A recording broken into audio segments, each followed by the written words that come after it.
At 5, a couple minutes late because we're getting ready. We had something else planned for you, but there is a verdict in the Donald Trump trial, the criminal trial that's being held in Manhattan for the hush money payments for Stormy Daniels and also election violations. You can see who's joining us up on the screen there. We have some attorneys and someone who's very familiar with the former president. That's Kwame Jackson, who was on the first Apprentice show. As you know, there have been news about him today as it relates to the former president possibly dropping the N-bomb as it relates to him.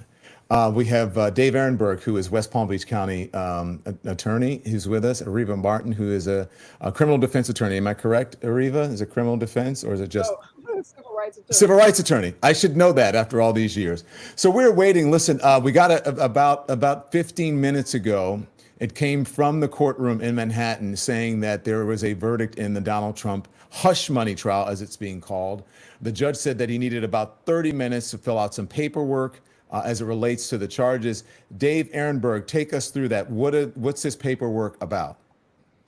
Well, the jury has to check the boxes to decide which counts Trump is guilty on, which are not guilty. This is not a hung jury. This is a verdict, and I'm predicting it's either going to be guilty of all charges or guilty of some of the charges. They could, for example, decide on the counts that where Donald Trump did not sign the checks. He had others sign the checks for him, and maybe he'll be not guilty on those. That could be the compromise verdict because the jury clearly did not want to have to come back tomorrow, or he's guilty on everything. But there's a 0% chance there's an acquittal.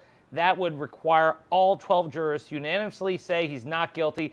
There is so much evidence that is definitely not going to happen. Wait, you say there's a 0% chance? What? Really?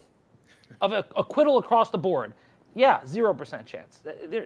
There's no way that this jury, on the second day of deliberations, after hearing all the evidence and based on the questions that they asked the court, that they would unanimously find Trump not guilty of all charges. I can't even fathom it. I would be on the floor.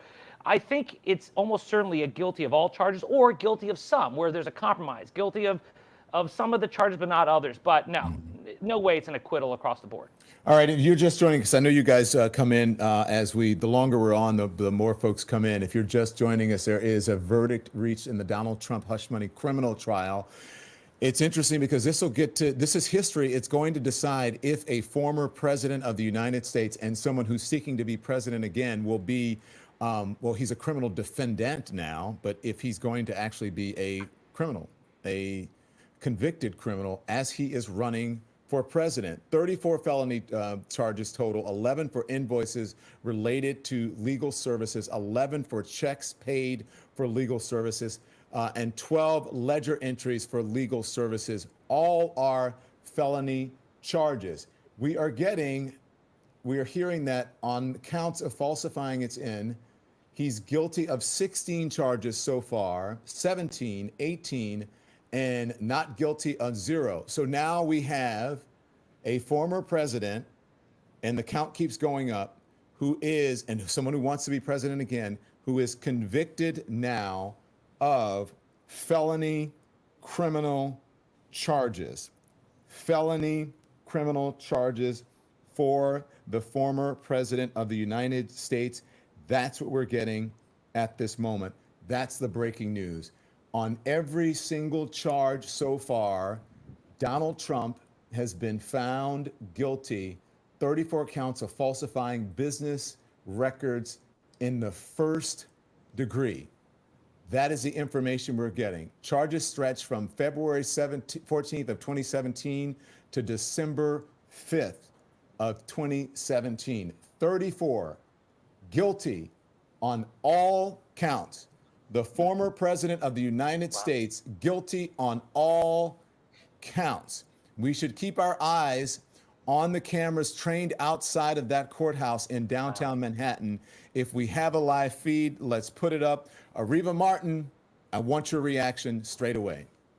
Well, first of all, David gave an excellent analysis. I agree with him 100%. I predicted this a couple of days ago on a show that I could not imagine a world in which he was not guilty. The evidence was overwhelming. His lawyers did a mediocre job at best.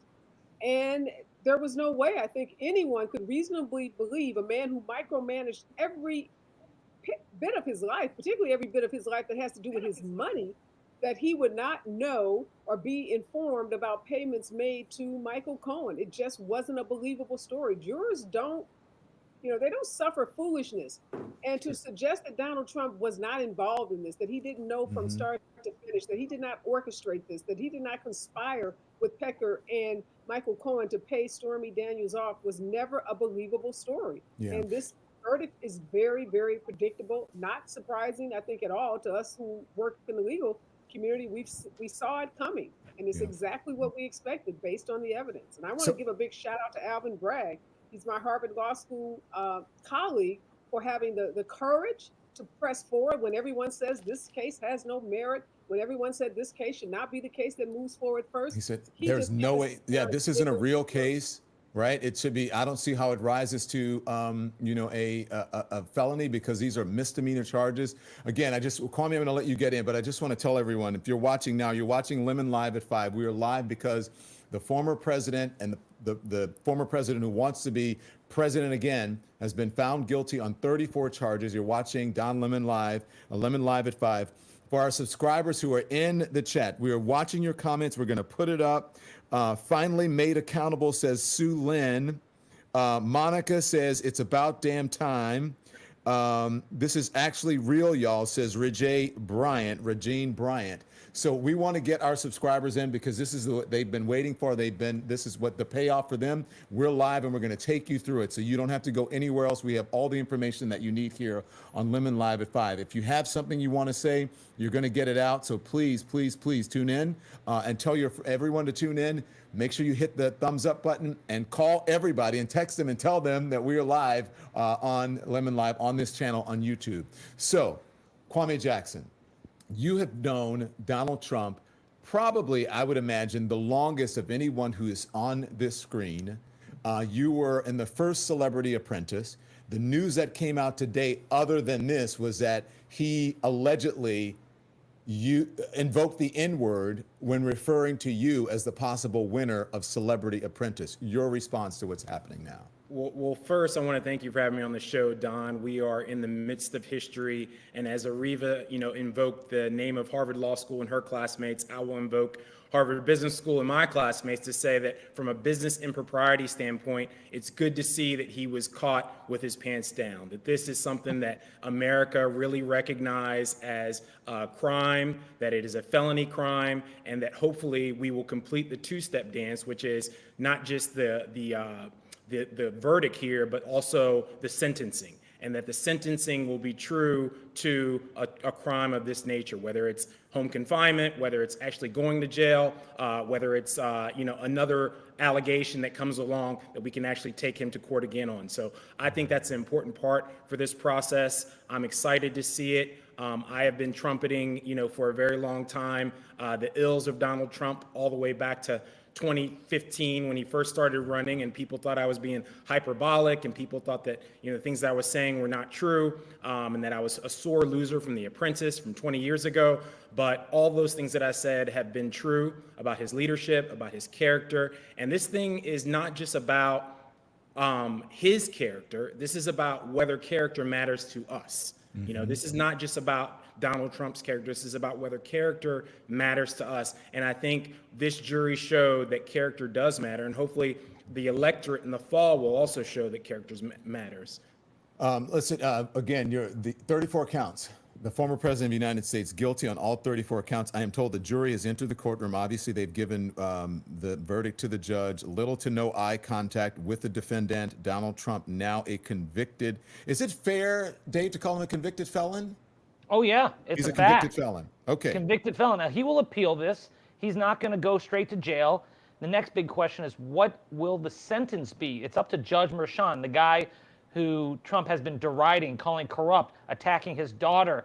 And it's up to Merchan now to decide whether he gets just probation or gets incarceration or maybe just some house arrest. But either way, Trump's going to appeal this. And so he will not be wearing an orange jumpsuit anytime soon. But for the rest of this campaign, he will be referred to by many as a convicted felon. And one last thing, great shout outs by Kwame and Areva about Harvard. Areva, you and I went to Harvard Law School apparently at the same time because I was in college with Alvin Bragg. So this is a little reunion for everyone. Dave, Harvard don't Club tell reunion. my age on air. I was there when you were like already grown. John and I have an agreement. We don't talk our age. I mean, let's think about this, guys.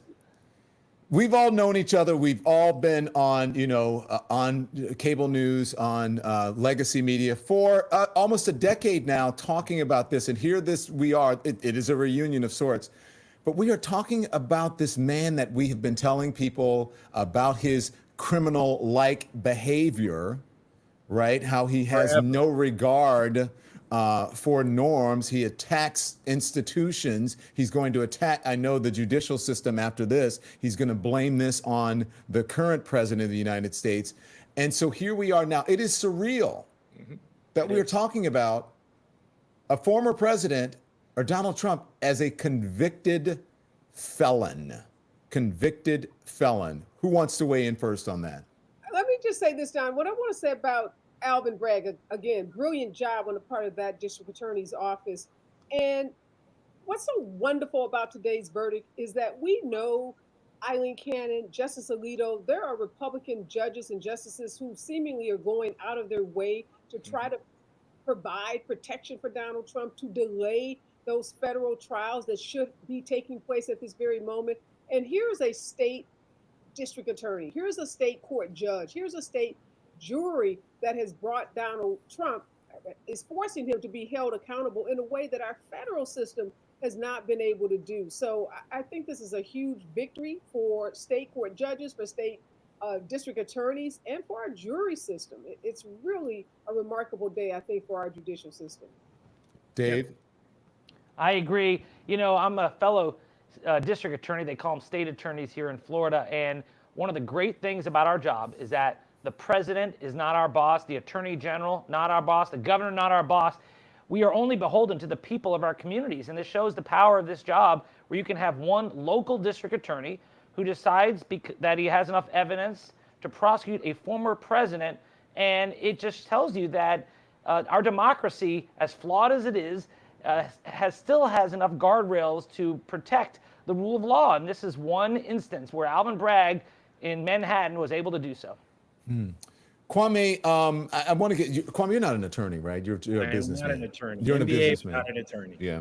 So when just so people can get behind the scenes of this guy's behavior, because I think we had heard about his behavior, right? We knew, New Yorkers knew, right? And folks have known Donald Trump for a long time. But you have been with him in close confines, in close quarters. I think the most that people had heard about his behavior personally was through reporters in the courtroom. Now that he's sleeping, has no regard, he's grunting. The judge is trying to the judge is telling his attorneys, get control of your client because your client is, influencing witnesses by his behavior. Take us behind the scenes. What is he like? This is a facade that he is some great businessman and that he's actually cordial and kind. I think that he's the exact opposite of his public persona that he would like people to think. Yeah, let me first echo Dave's comments that the process worked and that the system worked. And that's something to rejoice, and that's something to be excited about. This is a George Floyd verdict moment. This is a chance to say at a big decision that, America, the process still works. The engine will not grind to a halt. We will have enough gas in the tank to pursue this all the way to justice. So I'm excited about that. In regards to Donald Trump's character, it's nothing that hasn't been revealed time and time again. It's whether people choose to see it. It's about America having a willingness to do the work. I wanted to talk really about, the N-word and what he said to me, or what he said about me 20 years ago, and why that is not even important, because what matters is all the things that have come downstream from that, all the things that have been revealed that America refused to look at, which is, the rollback of DEI efforts, the refusal to understand history and to try and repeal it, the refusal to really celebrate inclusion, the false racial reckoning that we've gone through that has had it's been a toothless tiger. Now, America really has to dig in and do the work, and this is part of it. This verdict is part of it, but we have to really dig in and do the work to have introspection, to have change, to push towards truth and reconciliation, really when it comes to race and bigger equity. Okay, I like the way we look, producers. Nikki or Andy, whomever is there. And by the way, producers, jump in if you have something to add in my ear. You know, we're on YouTube now, right? We can be as transparent as possible. We don't have to sit there on a shiny desk and pretend. You know, people are talking to me in my ear. And the producers, if you want to jump in to the Riverside here and help us out, it would be great. I would love for you, just for a bit though, to take the video full screen so that folks can see what's happening. There is the former president walking out now. Can we take that full screen so we can see him? The former president, Donald Trump, there he is outside of the courthouse in Manhattan. He is stepping up. If he steps up to the microphones, let's turn it off. Unmute that, let's listen.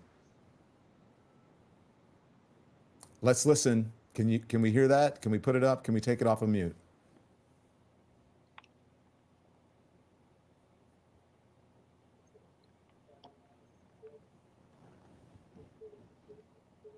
Andy, Nikki, can we take this off of mute, please?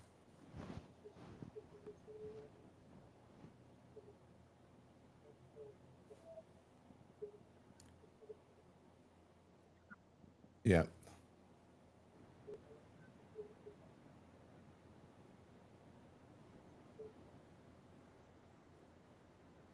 Okay.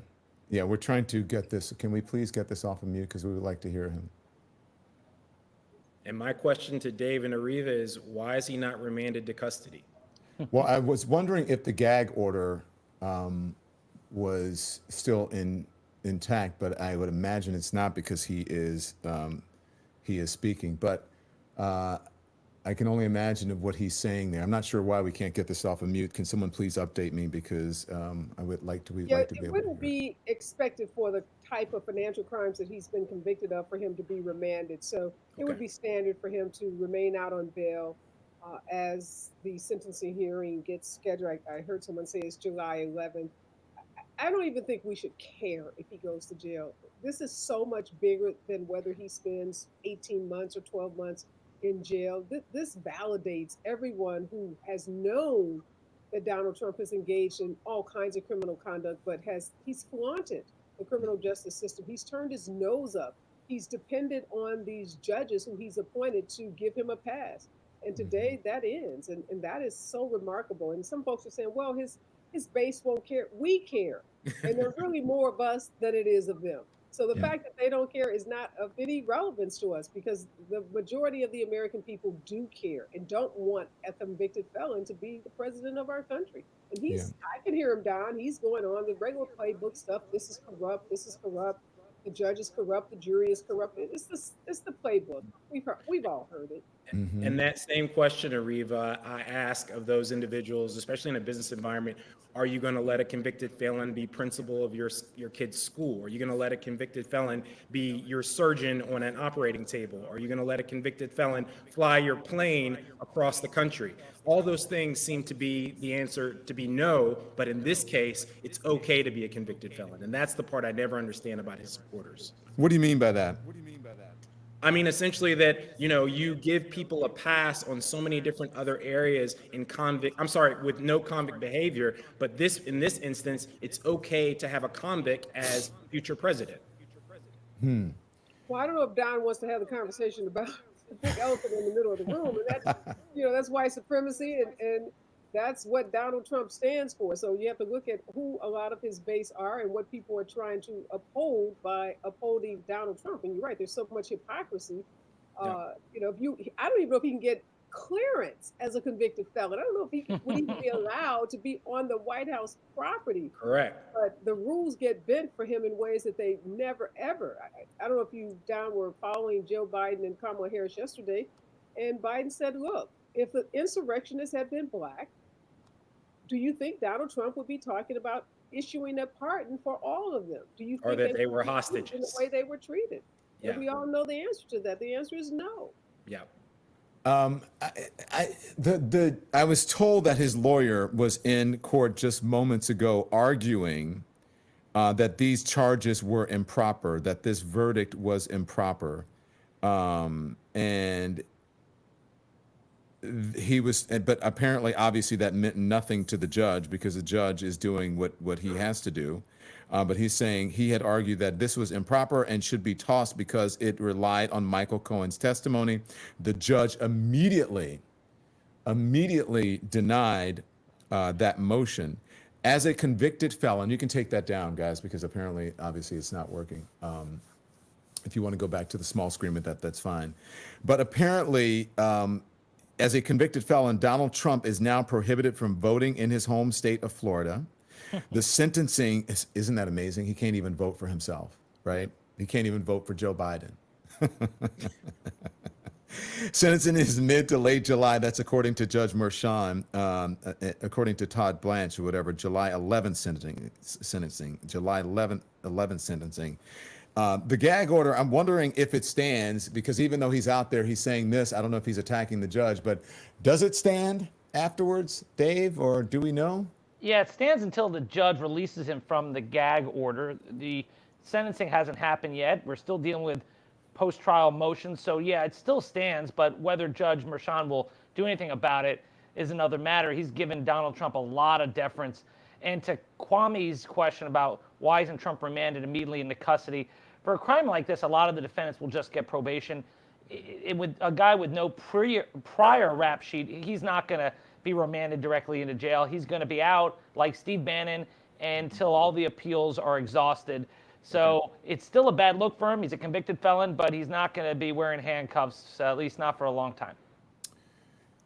Kwame Jackson.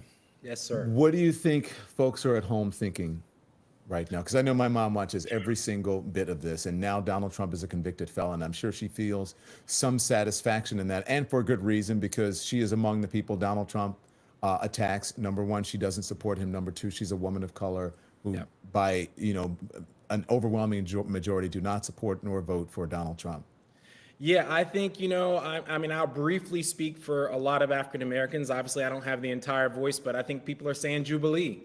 I think this is a Jubilee moment for a lot of African American voters to see that he can be held accountable. He can be convicted. The system can work against someone who represents so many maladies in our society, someone who's been a criminal, someone who's conducted criminal behavior, and someone who's just been an advocate of negative and toxic behavior against the African American community. So I think for the African American community that there is rejoicing here. I saw an interesting meme as well about the military, and that is, if you can't be a felon and join the military, how could you be the commander in chief of the military? Yeah. So it's like this interesting juxtaposition as well. Yeah, that's interesting. Listen, if you're just tuning in to us, if you're just tuning into the stream, Donald Trump, the former president of the United States, the current Republican nominee, right, front runner to be president of the United States. Of course, it won't be official until he hits the convention, right, until it is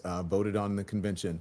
But Donald Trump is going to be the nominee. We believe still, even with these guilty counts, guilty on 34 counts, 34 criminal counts of falsifying business records in the first degree. The former president of the United States, history for the first time. Paul is watching from Scotland. Paul, thank you. He says, I am watching it from Scotland. Trump is the epitome of the idiocy and the incapacity of a large minority to critically think. I can say as a historian that Trump is extremely dangerous. Greetings to you and your panel. And then thank you for supporting independent media. So there you go. People are watching from all over the world and they're watching on streaming. I just wonder, Areva Martin, I just posed that question to Kwame about the folks who do not and have not ever supported this president. But then there are the people who support him. Okay?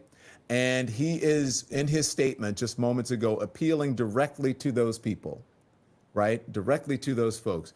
What is the message to them? How do they react to this after your years of covering him? Well, and the them? message to them is the same that he's always given to those folks, is that somehow he's being treated unfairly. It's victimhood, right? This is a rigged system. He said the trial was rigged. They wouldn't change the venue. He said the judge is corrupt. He said the justice, the Alvin Bragg and his office is corrupt. That somehow they're being orchestrated or controlled by Joe Biden, that this was all cooked up by the Biden administration. he tears down every institution as a way of saying to his followers, I'm doing this because when I tear down these institutions, I'm really doing it for you, because these institutions have been against you. So when he speaks to poor people, he says, you're poor because the institutions of this country don't work, that they're against you. And I'm here to tear those institutions down. Now, mind you, I happen to be a fake billionaire that, rides around in a private jet and live the life of luxury. Just ignore all of that, poor people. So the message is a populist message. And to me, at the heart of the message is about preserving white supremacy, white dominance, folks who are afraid of the browning of the country, who are afraid of minorities who are becoming the majority in this country, Areva? and holding on and fighting for dear life for that. The answer to your part of your question is we have it here. Let's listen to the former president, now convicted felon, twice impeached, one-term president Donald Trump, speaking right after his 34-count guilty verdict. Here he is.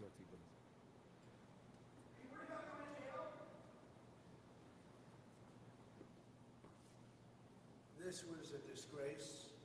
This was a rigged trial by a conflicted judge who was corrupt. It's a rigged trial, a disgrace. They wouldn't give us a venue change. We were at 5% or 6% in this district, in this area. This was a rigged, disgraceful trial. The real verdict is going to be November 5th by the people. And they know what happened here, and everybody knows what happened here. You have a Soros-backed DA, and the whole thing. We didn't do a thing wrong. I'm a very innocent man, and it's okay. I'm fighting for our country. I'm fighting for our Constitution. Our whole country is being rigged right now. This was done by the Biden administration in order to wound or hurt an opponent, a political opponent. And I think it's just a disgrace. And we'll keep fighting. We'll fight till the end and we'll win. Because our country's gone to hell. We don't have the same country anymore. We have a divided mess. We're a nation in decline, serious decline. Millions and millions of people pouring into our country right now. From prisons and from mental institutions, terrorists. And they're taking over our country. We have a country that's in big trouble. But this was a rigged decision right from day one, with a conflicted judge who should have never been allowed to try this case, never. And we will fight for our Constitution. This is long from over. Thank you very much. Why should voters vote for a convicted felon? So there you go. The former president of the United States speaking. Yeah, we can take that down now, please, guys. And plus, I'm hearing a little bit of an echo. Okay, so I think you nailed the dismount, Areva. I think you nailed it. what did I tell? I could have written it. I've seen it way too much. And if you want to put the live feedback up outside of the courthouse, I would really appreciate that, producers. Thank you so much. What did you say, Areva? I nailed it. I nailed it. I mean, I pretty much summarized it, and I didn't even hear it. Yeah. I said he was going to blame Joe Biden, right? She played the soundtrack to the greatest hits. I missed the taking the shot at immigrants. Like, what do immigrants have to do with the verdict? But all these people pouring in, cold for immigrants. So he was speaking to that part of the base again. And again, the white male privilege, that somehow, because he was being tried in a city that didn't vote for him, that he automatically deserved a change of venue. Dave, you can speak to this. How many criminal defendants get to change the venue because they are Republican and they're in a Democratic city, or vice versa? I don't think that's a grounds for a change of venue. It's never been for anyone else, except Donald Trump thinks that should have been an automatic reason that this trial should have been moved out of Manhattan. So I'm wondering, let me just tell you this. President Biden's campaign spokesman said Trump's conviction shows no one is above the law. There is still only one way to keep Donald Trump out of the Oval Office, and that's at the ballot box, he said. Michael Tyler, the campaign's communication director, that's according to Michael Tyler, the campaign's communication director, convicted felon or not, Trump will be the Republican nominee for president. I just said that. The question is, how can he be president, Mr. Attorney Dave Aronberg, even though he's a felon? How is that possible? There's nothing in the Constitution that prevents it. We've had prior felons run for president before. Lyndon LaRouche was running for president from a prison cell. So it's not that unusual, but we've never had a person who actually had a chance to become president as a convicted felon. And it's ironic because he technically won't be able to vote for himself because Florida bars ex-felons from voting. And as Kwame said, if he gets elected, he'll be the commander-in-chief of the military, which he would not be allowed to serve in because he's a convicted felon. How ironic. Kwame, let me just get you in on this because, I mean, this was my breaking news and your breaking news moments ago before all this happened. But now we are in a different place. And the story is when you were on The Apprentice, there was some back and forth with the producers and Donald Trump, who's on the show, about who should win. You were in the running. It was you and Bill Rancic, and I think it was Omarosa or whatever, on the show. And you were doing so well. And Donald Trump, they were talking about you and who should win and whatever. You can fill me in because I think you know about this. And allegedly, Donald Trump says, will America accept an N-word as the winner, right? That is what is alleged. Is it true? Do you know about it? Do you believe it? Why now? Well, number one, water is wet, snow is white, white is rice is white. I mean, there's some truths in this world, right? Grass is green. The sun rises in the east and sets in the west. And I think we've seen from all this evidence that, people saying he's racist or whether he said these things, it's been proven over and over and over again. We don't need to keep trumpeting that or going down that road to figure out whether this man has this behavior. Did I personally hear it? No. Have I seen a tape? No. Does it matter? No. And let me tell you why it doesn't matter. It does not matter because, like I said, the downstream effect of Trump in our system, of elevating this racial discourse, of making it okay to speak this way, has been the repeal of DE&I efforts across America, whether it's at the university level, my former alma mater, UNC, or Harvard, my alma mater, or whether it's in corporate America, where 91% of Fortune 500 CEOs are white males. Why is that? We have a society that's so diverse, but the only people who make it to that top job, 91% are white males. How is that possible? It's because America refuses to do the work. We had a false racial reckoning. The false racial reckoning after George Floyd. Here we are 4 years later. We just celebrated the anniversary, and we have made little to no progress because corporations have rescinded a lot of the money that they put against DEI and positive inclusion initiatives because America's racial backlash, just like in the Red Scare summer of 1919, when American Harlem Hellfighters came back from World War I, and America got scared that black men had dignity, black men had been trained in arms, and black men now had honor coming back from America and defeating the Axis powers. So I think that there's always been this backlash when we've made progress, and America refuses to do the hard work, the introspective work of actually making the change in society. What South Africa termed, which actually they had their election yesterday or today, truth and reconciliation. That was Nelson Mandela's big push. You cannot have reconciliation without truth. You cannot have truth without reconciliation. They go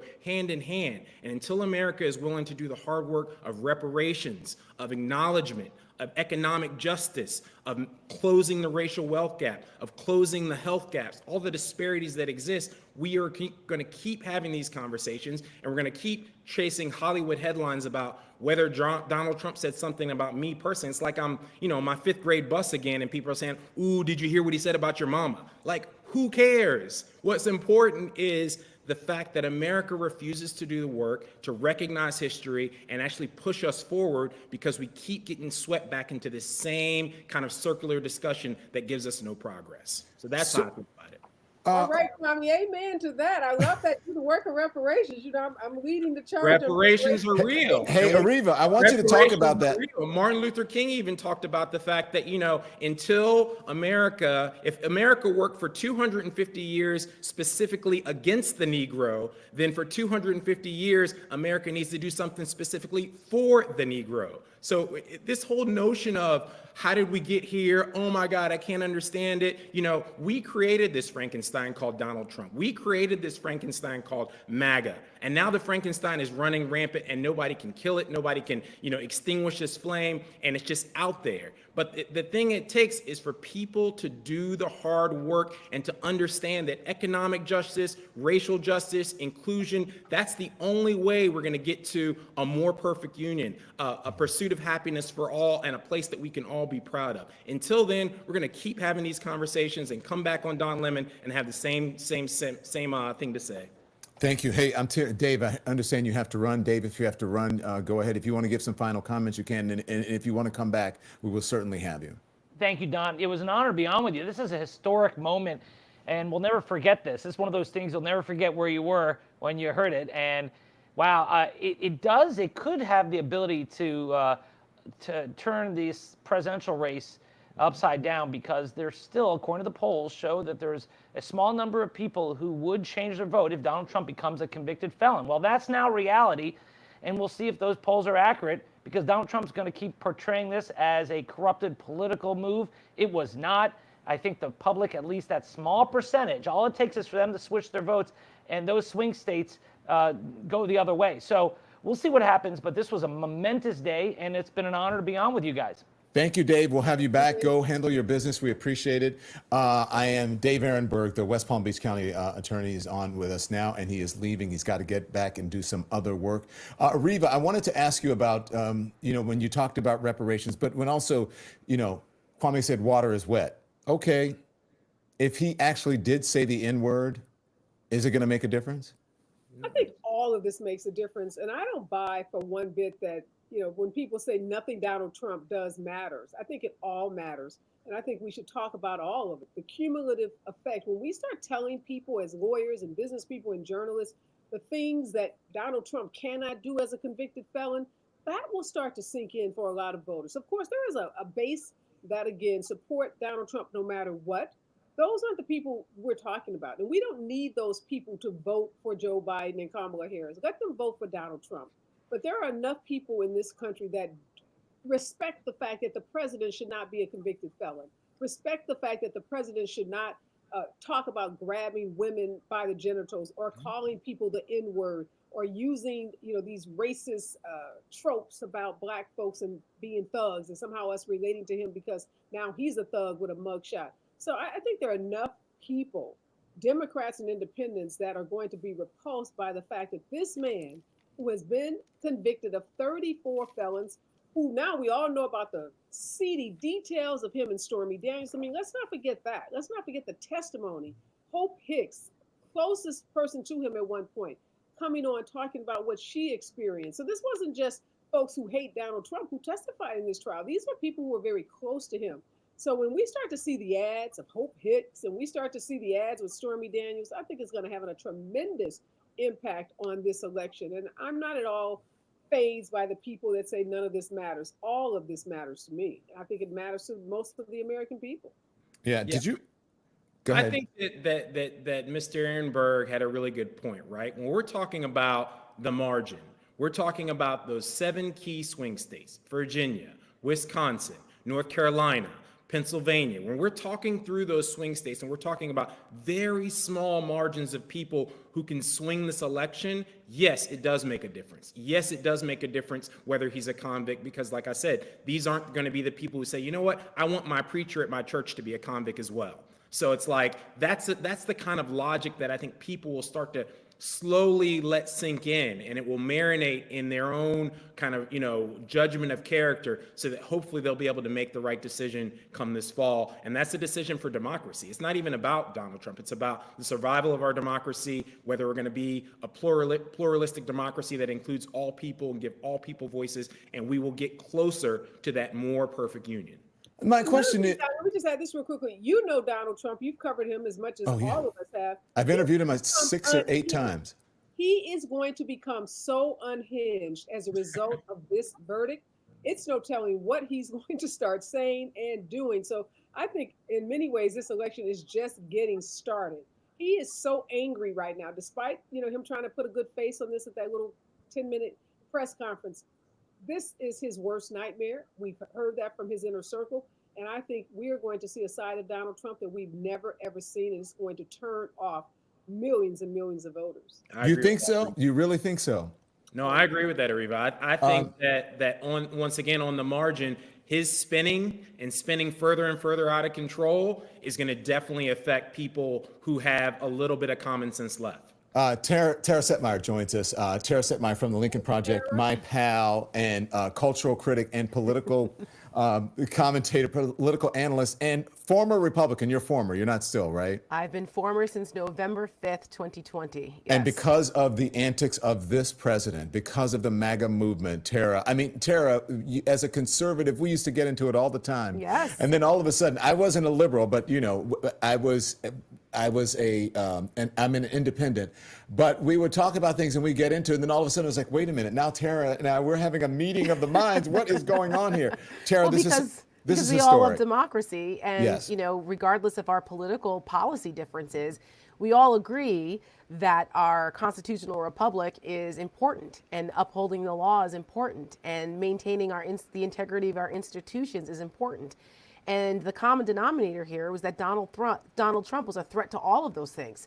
And so it didn't matter anymore whether we agreed on marginal tax rates or healthcare policy or whatever. Mm-hmm. The existential threat was that we were potentially moving down a path in this country of authoritarianism where we would lose our right and our freedoms and our ability to disagree and be free to do so without consequence.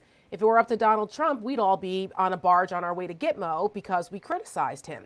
And that's not the America I want to live in. And so a lot of us have come together over the last 9 long years of this national nightmare of Trumpism. And I have to say that when this verdict came down today, that I actually got emotional about it because it was another example of where our institutions held.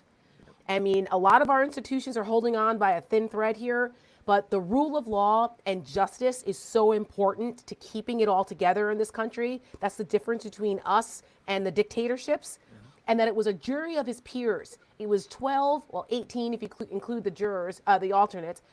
American citizens, everyday American citizens doing their patriotic duty and sitting through that trial and looking at all the evidence and evaluating it and not being influenced by propaganda or conspiracy theories or the nonsense coming out of Trump or other places trying to influence their opinions. They listened to the evidence, cold, hard evidence in a courtroom, and came to the conclusion.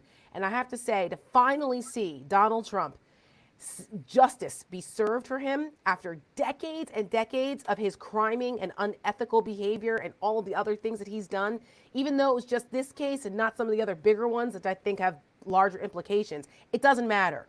No matter what happens, once he's sentenced, he has the name convicted felon next to him through history, unless it's overturned, but I don't anticipate that. But he is a convicted felon.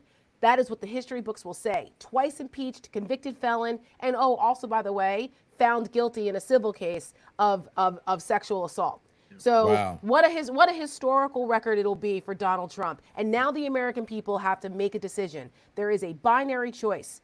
And if the Democrats and the president are smart, that they will constantly remind people that this is the choice. Is this the America we want? An America that has a convicted felon as their president, or someone who is a good and decent man who is not under indictment, that was never convicted of a crime, and who wasn't found guilty civilly of raping a woman, and all the things. Come on, America, what the hell are we doing here? There is a very clear choice, and it's up to us. Now we can still choose. Now we still can. Donald Trump gets elected, we may never be able to choose free and fair elections again. We're going to be live for you for a while, guys, and I can tell that you want it and you're interested. Kwame, I know that you may have to go.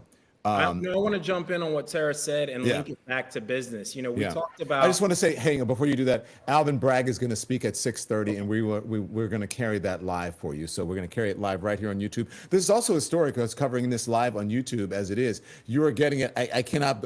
The engagement is amazing. So Tara, thank you. Kwame, thank you. Areva, thank you for joining us. And Dave Aronberg, who's on in a moment, and others will join us soon. But go ahead, Kwame. What were you going to say? Yes, I wanted to just link Tara's comments back to business, right? Because we talk about the rule of law as a concept. We talk about contracts as a concept. We talk about democracy holding as a concept, and they're all focused on kind of the legal constitutional structure of America. But what people don't understand is that without the rule of law, without contracts, without a functioning democracy, we will have no economy. There will be no business. America's institutions will not hold as some of the top Fortune 500s around the world. And so there's a link between democracy, freedom, constitutional law, the rule of law, so that people can understand that those facilitate the economy that people want to vote for so much and kind of just champion all the time as the sole voting factor, when you got to understand that all these things are linked. And so that's super important. That's right. Yeah, just quickly, Don, I'm looking on Twitter, X, and someone posted, in this thread, I will collect all of the statements of Republicans calling on Donald Trump to drop out of the race since he is now a convicted felon. So far, there's zero. Oh, you know that. Well, Are you kidding me? I mean, I hope that, and I will continue to say this, and I hope that the mainstream media does as well, that every single Republican is asked, are they comfortable with supporting a convicted felon now that it's real? And then they let them say that, oh, it was rigged, it was unfair, blah, blah, blah, blah, blah, all the things that the BS that they've been putting out there to try to undermine the process. Let them be on the record. And then you take By the way, hang on, Tara. voters. Hang on. I just want to say that you're looking at Donald Trump's motorcade there. It's to the bottom left of your screen as you're watching, as it is traveling through Manhattan. It's so funny. I feel I'm having an OJ moment here, except OJ was not convicted at the time. Well, actually, when he was found not guilty, we followed his motorcade, whatever you want to call it, or the caravan of cars. Yeah, but the white Bronco was something different. But then when he was found not guilty, it was the Bronco. But again, you're right. You're right. The Bronco, And so now during the Knicks game, the last time the Knicks were in the finals, as a long-suffering Knicks fan, I remember that very clearly. It was interrupted. I can't They had the tell. split screen. It looks like he is on the West Side Highway. Correct me if I'm wrong. He hasn't made it to the FDR yet, I don't believe. I think that's the FDR. They would Yeah. go up the east side and come over. Right. Yeah, and I saw the bridge. Come on, Don, you're a New Yorker. No, I know that. But what I'm saying is I can't tell where he is there. Oh, yeah. But he's on the east side. And which bridge that was, if that was the Williamsburg Bridge or the Manhattan Bridge. It was not, I don't believe it was the Brooklyn Bridge. But Is there he you go. headed back to Trump Tower, or is he headed to the airport to get out of town? Where is he headed? I think he's out of town. Who knows? I think he wants to get the hell out of New York. Tara, I'm sorry. I cut you off. Florida No, to that's- go, like, complain and throw That's stuff right. at the wall, eat McDonald's. Who Yeah. knows? What do victims do, right, in their spare time? Gripe and complain. Yeah. You know, Don, you and I have been on air now for two historic moments in the Donald Trump era. You and I were on air together during the Access Hollywood tape release, and now here we are again, several years later. What are we? 8 years later now. With another historic moment where Donald Trump is continuing to make history for all the wrong reasons.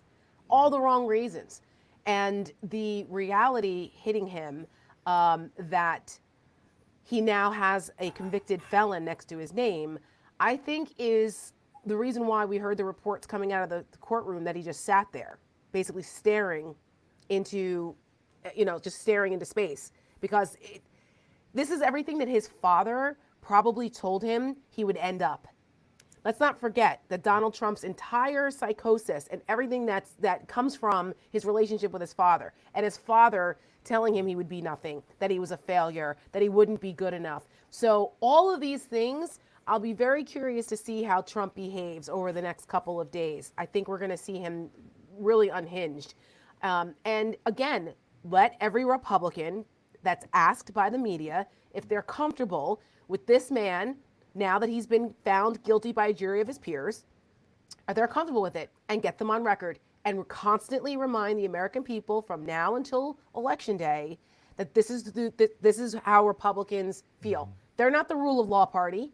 That is such BS now. It's another reason why I quit the Republican Party. You know, I come from a law enforcement family. The rule of law matters. And to watch the Republican Party devolve into this chaos and to disrespect the men and women who serve and to disrespect those people on January 6th, to disrespect our constitutional process, and now disrespect our justice system, that's not the Republican Party I know, or the Republican Party that was founded by Lincoln.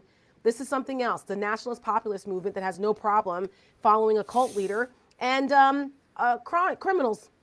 Great. Is that who you want to vote for, America? That's the choice. I want them also, Tara, to ask them, okay, if you're willing to continue to support Donald Trump for president, are you also going to stop asking people if they've been convicted of a felon? Are you going to hire convicted felons? Because what's the difference? Are we going to have a double standard here? He could be the president of the United States, be in charge of national secrets, be in charge of, you know, the most sensitive information in the world, but someone who has a small drug charge can't work and serve McDonald's hamburgers, or, you know, can't work at a local mall or something. So by accepting Donald Trump, they are literally changing like every standard in this country. Like nothing matters anymore.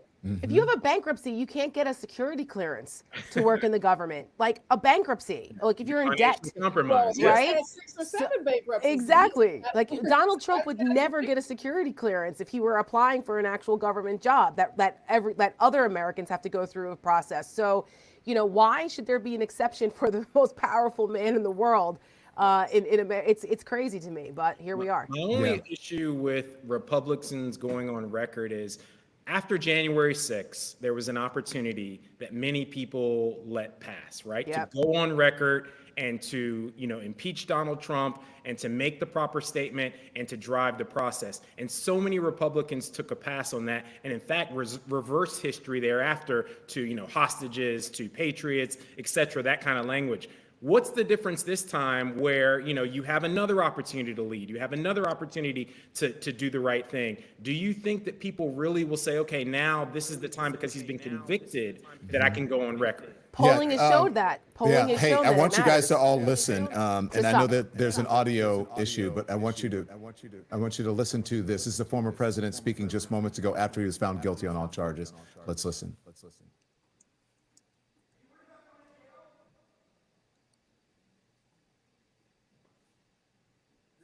a disgrace. This was a rigged trial by a conflicted judge who was corrupt. It's a rigged trial, a disgrace. They wouldn't give us a venue change. We were at 5% or 6% in this district, in this area. This was a rigged, disgraceful trial. But the real verdict is going to be November 5th by the people. And they know what happened here, and everybody knows what happened here. You have a Soros-backed DA, and the whole thing. We didn't do a thing wrong. I'm a very innocent man, and it's okay. I'm fighting for our country. I'm fighting for our Constitution. Our whole country is being rigged right now. This was done by the Biden administration in order to wound or hurt an opponent, a political opponent. And I think it's just a disgrace. And we'll keep fighting. We'll fight till the end and we'll win. Because our country's gone to hell. We don't have the same country anymore. We have a divided mess. We're a nation in decline, serious decline. Millions and millions of people pouring into our country right now from prisons and from mental institutions, terrorists. And they're taking over our country. We have a country that's in big trouble. But this was a rigged decision right from day one with a conflicted judge who should have never been allowed to try this case, never. And we will fight for our Constitution. This is long from over. Thank you very much. Why should voters vote for a convicted felon?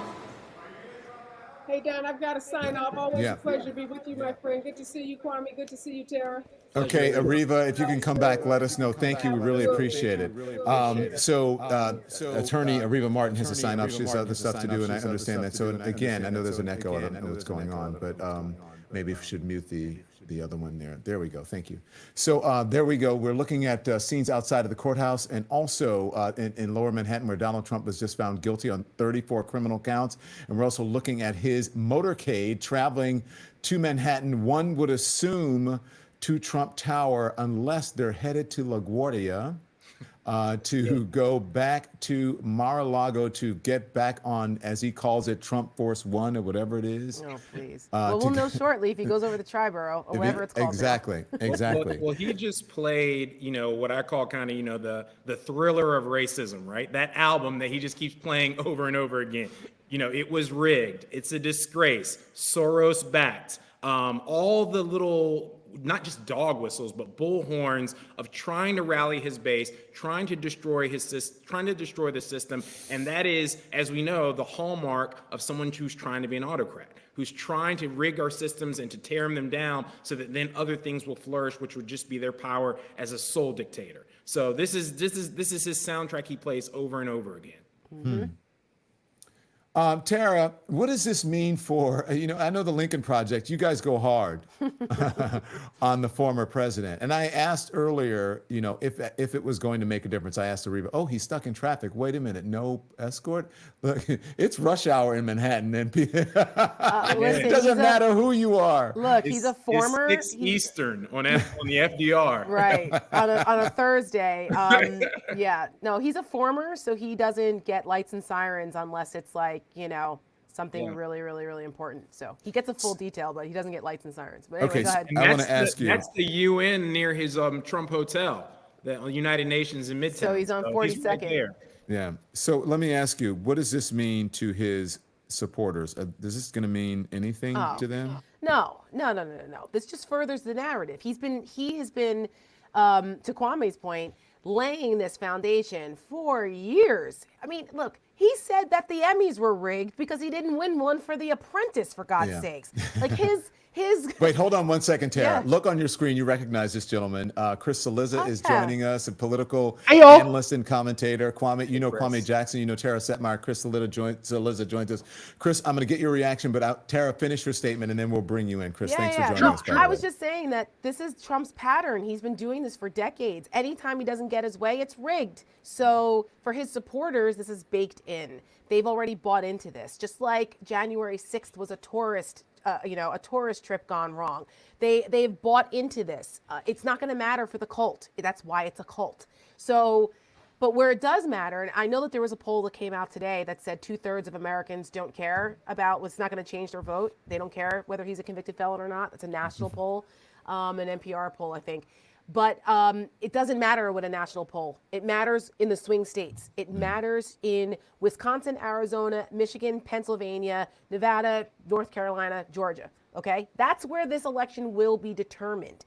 And we have seen that the polling shows that there are people who are uncomfortable with a convicted felon being on the ballot and them voting for him. So whether that means they'll vote for Joe Biden or stay home, we don't know yet. But it's our job, like at the Lincoln Project, and for those of us who in the other things that coming soon, you'll see, Don, of something else I'm working on, that we are going to make sure the American people fully understand not only what the choice is, but what the stakes are here. What's at stake? Because we've got to stop diagnosing Trump and going on. We already know.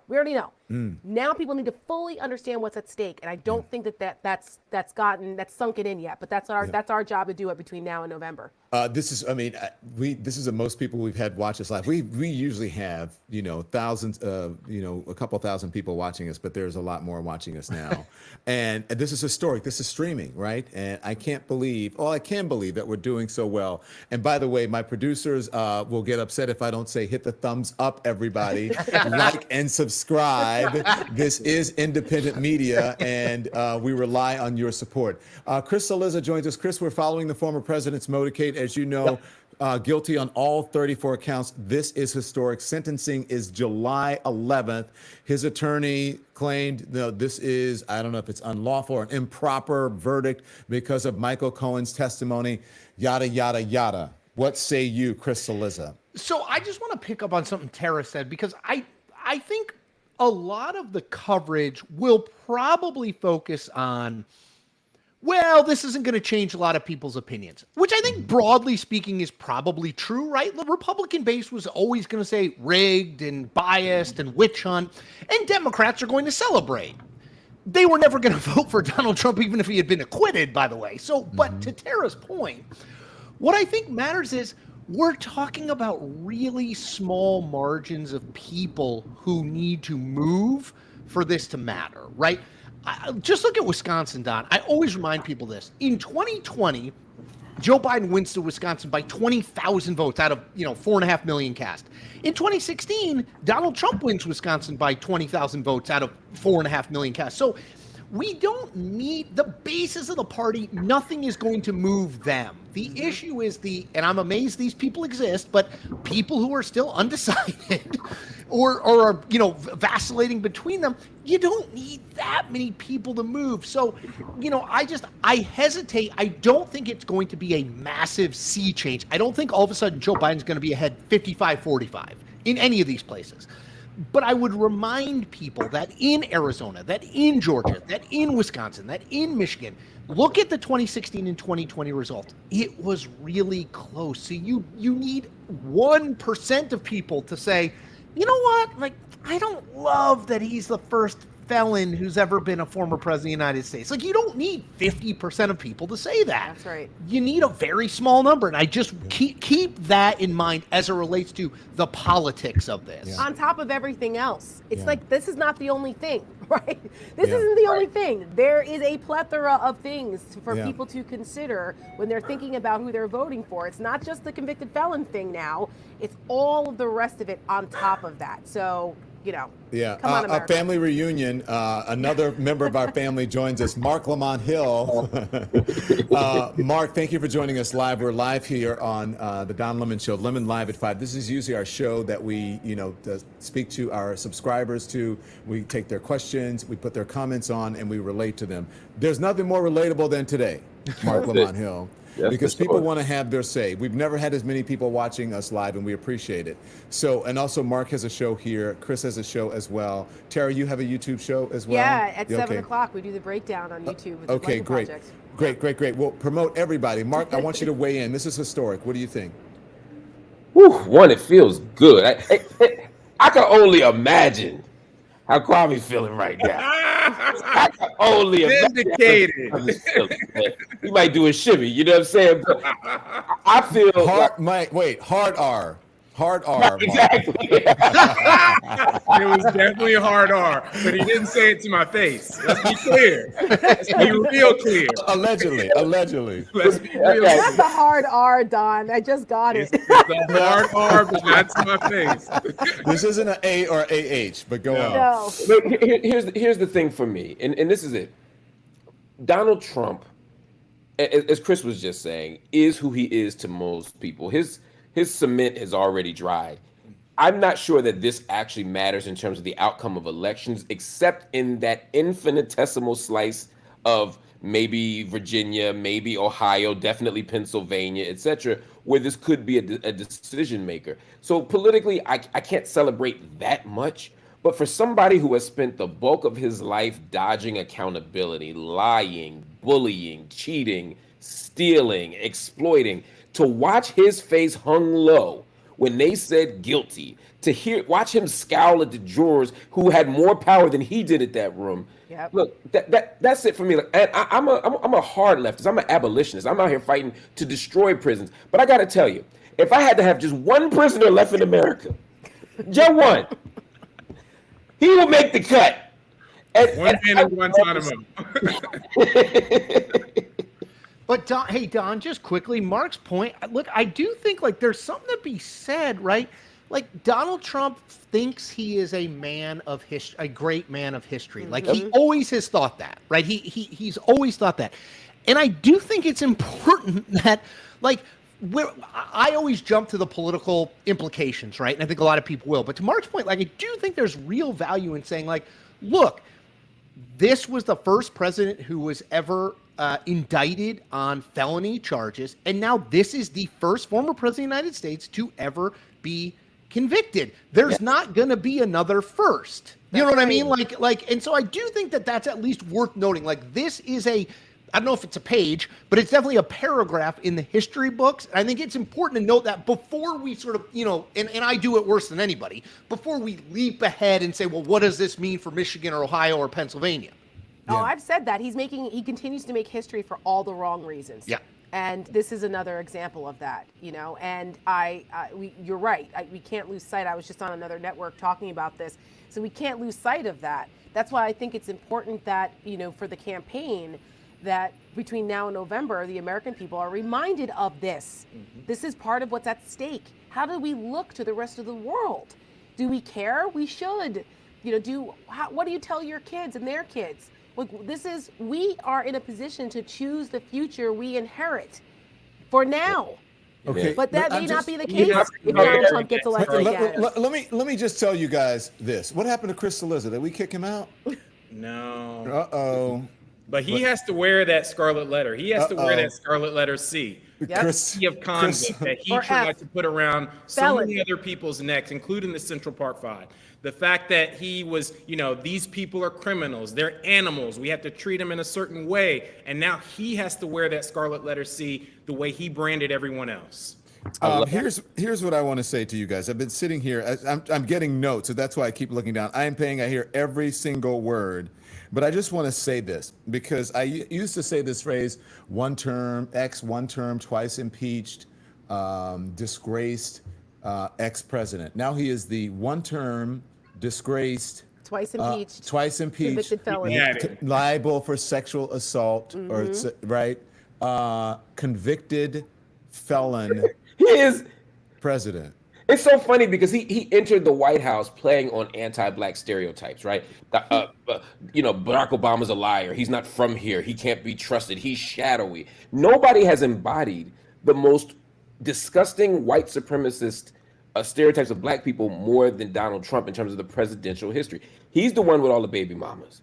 He's the one getting cases. He's the one with the fat ass. He's the one going to jail. He's any stereotype you got about black people, he's it. And that's the thing that's gonna burn him up the most. He is the hard PR. Oh he my probably has some Kool-Aid there somewhere too. Huh? Oh my goodness gracious! But Marc, black people love him, right? Because he's a convicted felon. And apparently, black people love me. Look, Claudia Jordan is here.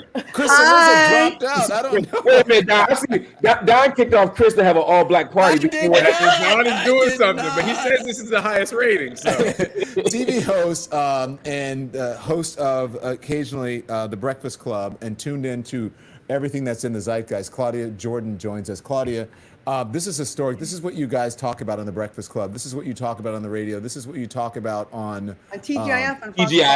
TGIF. Right. And what is it? Fox Soul, right? You're on Fox Soul as well. So what do you think of this historic moment? I was waiting for the other shoe to drop. Like, okay, they'll give us a few, and then he'll get off on on some. But to see all 34 charges and he's convicted. But let's be honest, we all know that Donald Trump has gotten away with a lot of stuff for a long time. So 2024 has been the year of the chickens coming home to roost, and the truth has been coming out. And I'm shocked, but it was a long time coming. But as you guys talked about this, and I heard some of it as you were talking about it, especially on The Breakfast Club, and even on your YouTube show, you were saying, I don't think anything's going to happen. I don't think he's going to be found guilty. I don't know if that was a sentiment of everyone, but certainly it was a sentiment of perhaps Charlemagne and some other folks that, he was not going to actually face the consequences. I'm not sure. I don't want to speak for Charlemagne and others. I just think the evidence was too strong. I mean, following along with the case, it just seemed like, how do you get out of it? I mean, even the people that were not hostile witnesses that were on your side still were just corroborating all the evidence and everything that Michael Cohen was saying. So I think that's when the tide turns. You know what I mean? Like, I just think that it wasn't just people that were against him. It was his own people were kind of validating what we all know, what we all thought of. So yeah, it seems surreal because this man has been Teflon Don. He's been getting away with things for many, many, many years. And I just gotta say this, as a former friend of his, and I used to be, before he got into politics, I worked with him, to see him cry and whine about this being a witch hunt. No, Donald Trump, a witch hunt would be what you tried to do to the Central Park Five. That was actually a witch hunt. And that's if you really want to talk witch hunts, you getting finally a slap out of all the other things you are guilty of and we know you've done. This is not a witch hunt, but what you did to those young teenage boys, that's what would qualify as one. So please stop. The former President Donald Trump guilty on all 34 criminal charges. He is now a convicted felon. The DA, the district attorney of Manhattan, who put him in this situation and to make him face consequences, is expected to speak in about 17 minutes at 6:30 Eastern time. We're going to carry that for you. And it was a black prosecutor. So I mean, everybody black. I mean, the black this is an prosecutor Issa Rae too. full moment.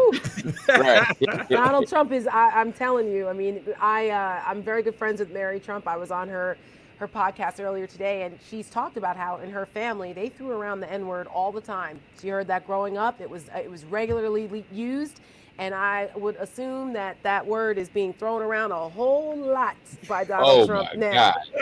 You know, all the black people that are holding him accountable. I mean, if you thought he didn't rent to us before, imagine trying to get in Trump Towers now. I'm just saying. Listen, but let me tell you, I'm getting word. A GOP source tells my producer that when read, the Republican donation platform is overwhelmed at the moment. They did the same thing. Same thing after they got impeached. That's the problem. Tara said something really important, right? Which is we need to beat this drum and remind people of what's at stake to reelect Donald Trump, given not just what happened today, but what's happened for the last 8 years. All the things. But on the other side of that, the urgency of that isn't just because of who Donald Trump is, it's because of who his base is.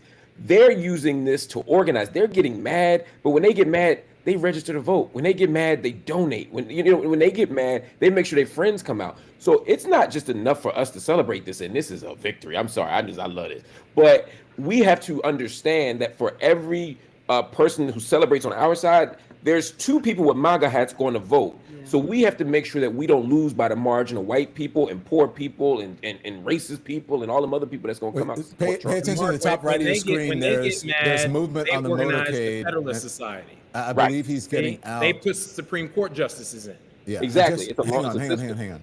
I just I just want people to pay attention to the top of the screen. I think there's some movement. The former president, I believe, is exiting this vehicle. I cannot tell exactly where he is. One would believe it's Trump Tower. Where is he? Did he decide to go back to Trump Tower? Maybe walking out. He might be going to Bali. From the looks of the barricades, it looks like Trump Tower. But what's interesting to me is why wouldn't he go? Yeah, they have a special underground. Maybe he wants to be with his supporters. But I see him. You see him there walking, top right of your screen. If you take a good look, walking. Perhaps he's going to address some of the folks on the street. It looks like he is walking in front of Trump. I don't know. Can we take that full? I'm not sure if that's possible. If we can. This is the same BS he pulled when he got indicted and had to go and get the mug shot. They turned it into a production event, which is it's a fundraiser. Yep. It's a fundraiser for him. Yeah, that's right. The chopper's pulling away. So I got to roll, y'all, but thank y'all for having me. I can't wait to see what happens with sentencing. So please bring me back. I really present I want to come back too. Marc, if you come back. There is attorney Paul Callan. As one person leaves us, Marc Lamont Hill, Paul Callan joins us. Paul, you have been giving analysis on this program, on other programs as well. Are you with us now? Can you hear us, sir? Paul Callan, are you with us? Paul Callan is getting ready. He can't hear. It really is a reunion. Yeah. It's good to see Paul too. Paul is trying to get his shot set up. So as you watch, what is it like tomorrow, Claudia, as you're on the radio, as you are speaking to, especially, people call it urban, I hate saying that, but you're speaking to black folks and people who are not watching cable news and are paying attention to folks like us. Now I have my sound. Okay. Well, everyone's wanting to know, what does this mean? What does it really mean? Is he really is something going to happen to him? And then of course we have all the logistical things that we have to worry about as far as a former president with the Secret Service. So people want to see okay, does this mean he's going to jail? If this was one of us, what would happen next? Would we'd both be in jail. We'd be in jail now. There would be out on bond. The fact that what they do with rich white folks, and not just put Donald Trump aside, I'm just saying rich white folks, they ask you for permission. Do you think you can come on down to the station tomorrow so we can maybe talk to you? Yeah. It's just the 2 different sets of justice systems. It's so frustrating. So I just want to tell people to just stay engaged. I know a lot of people are disengaged with this next election and they're not motivated. But like you said, Don, and Marc, what Marc said, their side's motivated, and we need something. This should be something to be all right, there's accountability finally. Yeah. Claudia, Andrew Mack is in the thing saying, Claudia is not on the radio, Don. Yes, she is on the radio because I listen to her sometimes on the radio. She's on the Breakfast Club. Claudia does everything. When I introduced you, I told her she's a TV personality. She's a YouTuber. She does many, many things. So I didn't get the full-time job. I was guest hosting a lot, but I host TGIF 5 days a week on Fox Soul, and it's 7 p.m. Central Time. Don, we need someone to come on tonight and break this down. So I need any help. Holler. Don't go anywhere yet, but I want to bring in Paul Callan, attorney. Paul, you've been on this program. You've been doing analysis on this trial. Did you expect this, or did you think it wasn't going to happen? Because when I spoke to Marc Eiglarz, attorney Marc Eiglarz says, this is a misdemeanor. I don't see how you get to felony on this, but yet here we are, felony, Paul Callan. Oh, I can see how they got to felony, but what shocked me about it, and I was shocked, was that the verdict came back so fast. The 34 counts in this indictment, and it was a complicated theory because there were misdemeanors that had to be linked to felonies in terms of the crimes that were being covered up. And you would technically have to go through all 34 counts because each count dealt with a different set of business records that were allegedly falsely prepared. So, and then there was the issue of, did Michael Cohen, concoct the whole idea and do it without Donald Trump knowing about it, and all that nonsense that they were throwing up as a defense. So just to go through the mechanics of it, seems to me it would have taken longer than, really, they deliberated, I bet, for 4 hours. The rest of the time they were getting readbacks of testimony. So I thought there'd be a verdict maybe on Friday, maybe early next week. So I was shocked it came so fast. But it just shows how much he turned this jury on himself, Trump. Remember, he spent his time out in the hallway attacking the judge, attacking the jury, attacking the New York court system every day, making a big speech about it. Now, the jury is not supposed to be watching television or reading newspapers, but you know something? Who's to stop one of their neighbors from saying, hey, did you hear what Trump said about you guys yesterday? It's inconceivable to me that they wouldn't get a whiff of the contempt that he held them in and held the court in. Yeah. It didn't help himself at all. Donald Trump Jr. Tweeting out, guilty on all counts. The Democrats have succeeded in their years-long attempt to turn America into a third world shithole. Remember that? Shithole countries, that's his dad said. November 5 is our last chance to save it. Here we go. Projection. That's exactly what will happen if Donald Trump gets elected again. And they always try to turn it around. It's pretty outrageous because I always say, they always run around saying, make America great again, and how they're the patriots, and they hate America. These people actually despise what makes America great. What makes America great is a justice system like we just saw, with a jury of your peers going through the process in the institution. Is it imperfect? Sure. But it is a system that for the most part works, and it has worked now. So which America do you want? Do you want the America where there's law and order, where there's accountability when you break the law? Or do you want an America where there's a dictator on day one that never goes away? It's clear what America they want. Well, Tara, I got to say, when I heard the polls that came out this morning, and there were a number of them that suggested that the vast majority of people say they wouldn't be affected one way or another by him being convicted. And what that said to me is that his incessant and repeated attack on the court system in America, he's undermined the court system tremendously. And for a long time, the courts have been viewed as the one stable part of American government that strives to be fair in the way it administers justice. But he's now undermined confidence in the court system completely, I think, by his constant attacks on the judge, the court system, and this nonsense that Biden is controlling this case. This case was brought by a district attorney in the state of New York. The Justice Department has nothing whatever to do with it. It was tried, with Bragg, the local DA, telling his DAs how to try the case. Elected DA. You bet. So it has nothing to do with Biden or the Department of Justice. But of course, he's got all his MAGA people believing that this secret government, that's run by the DOJ, and Joe Biden's son, is running America. So Before we bring Chris Cillizza back in, Chris Cillizza joins us again, political analyst, commentator, and just guy, just bon vivant guy around about town. Paul Callan, I want to ask you, Alvin Bragg, the Manhattan DA, who is, the reason that this went to trial. Some folks said it was late. Why did he take so long? He was dragging his feet. But yet here we are, right? Here we are. And this is probably the only one that's going to go to trial. Georgia is probably not, considering, what happened with Fonnie Willis there. What are we going to hear from Bragg, do you think? Well, listen, he's got a lot to be proud of. And you know him, correct? Yes. Yeah. And he, it took enormous courage to go forward with this case, because the Department of Justice looked at the case and they walked away from it. The Southern District, which, they always say they're the tough guys and, nobody can win against them. Well, they thought they couldn't, convince a jury that Cohen was telling the truth, and they wouldn't proceed with it. And you got to give Bragg credit. He said, I'm going to put this case together, and I'm going to give it to top prosecutors. And I know the prosecutors he picked. This guy Steinglass that he picked to put on the case, he's an old hand over at that office, highly respected. And he picked him to put him in to try to be the lead counsel in it. And boy, that was the right choice for him. So Bragg deserves tremendous credit, and it's a great victory for him and for the DAs of the Manhattan District Attorney's Office. Mm-hmm. What do you expect to hear, Chris, from Bragg? I mean, I would, if I were him, and I'm almost 99.9% certain he will do this, I would err on the side of low key.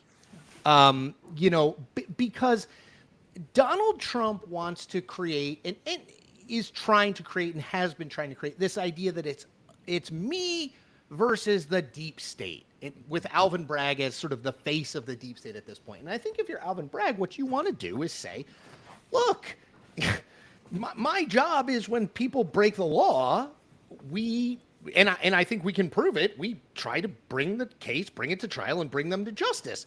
Donald Trump, yes, he is the former president of the United States. Yes, he is the 2024 Republican nominee. But at the same time, he is a citizen who we felt as though we could demonstrate, and the jury bore this out, broke the law. And this is an issue not about politics. This is an issue about the law and legal standards and no one being above the law. As much as he can, I don't want to say deflate it, but as much as he can take the political vigor and energy out of it and focus that this is not about Donald Trump and whether he can get elected president of the United States or not. It's, did Donald Trump falsify business records in an attempt to keep quiet an affair he had with a porn star so that it would further his chances of winning the 2016 election? That's what this is about. This is not about 2024. It's about what he did in 2016. And a jury of 12 of Donald Trump's peers just unanimously agreed that what Alvin Bragg suggested had happened was, in fact, what did happen. So just, it's just the facts, ma'am, right? Just keep it to the facts. Do not engage in a mudslinging contest with Donald Trump, because as someone told me once, if you get down in the mud with a pig, not only do you get dirty, but the pig enjoys it, right? So don't do that. And like I said, Don, my strong sense is that is what he will do, because he's savvy about all this stuff. Yeah. Listen, Tara, again, this is not the one to bring. The whole thing you've been following. This is it should be the documents case. It should be the election interference case. Why is it this Manhattan one? We already know Donald Trump is a seedy, tawdry character. We all know about the porn. We know about all these things. Why are they doing this one? And there you go. Well, the and is that this one did not have the same level of hurdles and interference that the federal cases did. And so this worked on a local level. And it was important, even though I was one of the people who was like, of all the ones that's going to go first, it's this one. But you know what? Given the circumstances, at least it was this one, because people forget what it meant, to Chris's point. Donald Trump's behavior here, this whole scheme, helped him get elected. If people had known about this on top of everything else that was coming out at the time, it may have changed the results of the election in 2016. That's why they did this. They were so concerned that that would have tanked his election. That's why they went through all this rigmarole. And so now he has to pay a price. You don't get to get away with it. Now, would I like to see the documents case go forward? Absolutely. It's about national security. It's about obstruction of justice. It's about flouting, once again, our laws. And you don't get to get away with those things. But you have an incompetent judge, and you have a judge who's a Trump sycophant, who is doing everything she can to delay the case and protect him. Unfortunately, time is not on our side here. But at least we got this one. So for all of us who are like, well, why did it have to be this one? Well, thank God, because at least he gets to be a convicted felon now. And to Kwame's point, I would say it's a scarlet F for failure and felon. And on that note, guys, I got to go. I've got my 7 o'clock live show over at Lincoln Project. See But you, thank Tara, you if you for can come having back. me. We may still be on at 10 o'clock because I'll it's going to check be a back party. All right, so Kwame, I wanted to get you in. Bye, guys. Bye, Tara. Thank you so much. I appreciate it. We'll be watching. So I want to, Kwame, I know, look, you're a good man. You don't believe in, I don't know, celebrating, finding glee in anyone's demise or whatever, but this has to feel a certain kind of way. You got to feel a certain kind of way about this. I definitely feel some redemption. I feel, like I said, on behalf of the Black America that I can speak for, that there's a sense of jubilee, that we're happy to see this for somebody who has been so vindictive against people of color and people who are fighting for inclusion in this nation. I personally feel like I've told you so. I've told you so since 2015. I've done unknown number of media hits telling people this, and people thought that for me this was about The Apprentice or not getting a job on a TV show. And no, this was about our democracy. This was about somebody's character that wasn't fit to lead us. This was about something that I kept trying to tell people, that hopefully now we can start to move on the margins in those 7 key swing states towards a decision to keep him out of this office. Because my fear now is still that, you'll have these people who will get this information and still go out, just like we had 70 million people vote for him in the last election in 2020, and then before that in 2016, that numbers continues to grow. And my fear is that little evil beast will continue to grow, and that hopefully, that won't carry him into the 2024 office. Interesting. Look, we have folks who are watching us. Bettina Lester says, I love this show. Bless her Messi says, I want Tara to come back. Thanks, Tara. Bye, Tara. Good job. I mean, they're watching every bit of this. It says, MAGA, we don't go to your rallies. Don't come to a Lemon Fest, okay? There are folks who are in here from it. Look, let them weigh in. Let them, as I say, you mad? Can I talk to MAGA real quick? Why are you so obsessed with me? Can you talk to MAGA? Go, Claudia. MAGA, he plays in your face. He says, I love dumb people. I love the poorly educated. And y'all line up, y'all buy his, can I swear, his ghetto ass sneakers. Y'all line up for his lies. He said it. If I ever ran for office, I'd run for a Republican because those followers, I can manipulate them. And he's doing it. Don't y'all see? Listen, Kwame and I both used to work with Donald Trump. I did Celebrity Apprentice twice. I hosted Miss Universe. I used to be friends with this man. He does not rock with y'all. He does not. He is playing a character that panders to y'all. He's the Pied Piper, and y'all the little rats behind him. He is laughing at the support y'all give him. Nothing he does helps you except feel better than a black man or a Muslim. That's all he makes you do. You feel better, but has your life really gotten better? No. And y'all just build that this is the man up. essence of the Southern strategy as run by the gentleman from Arizona so many years ago.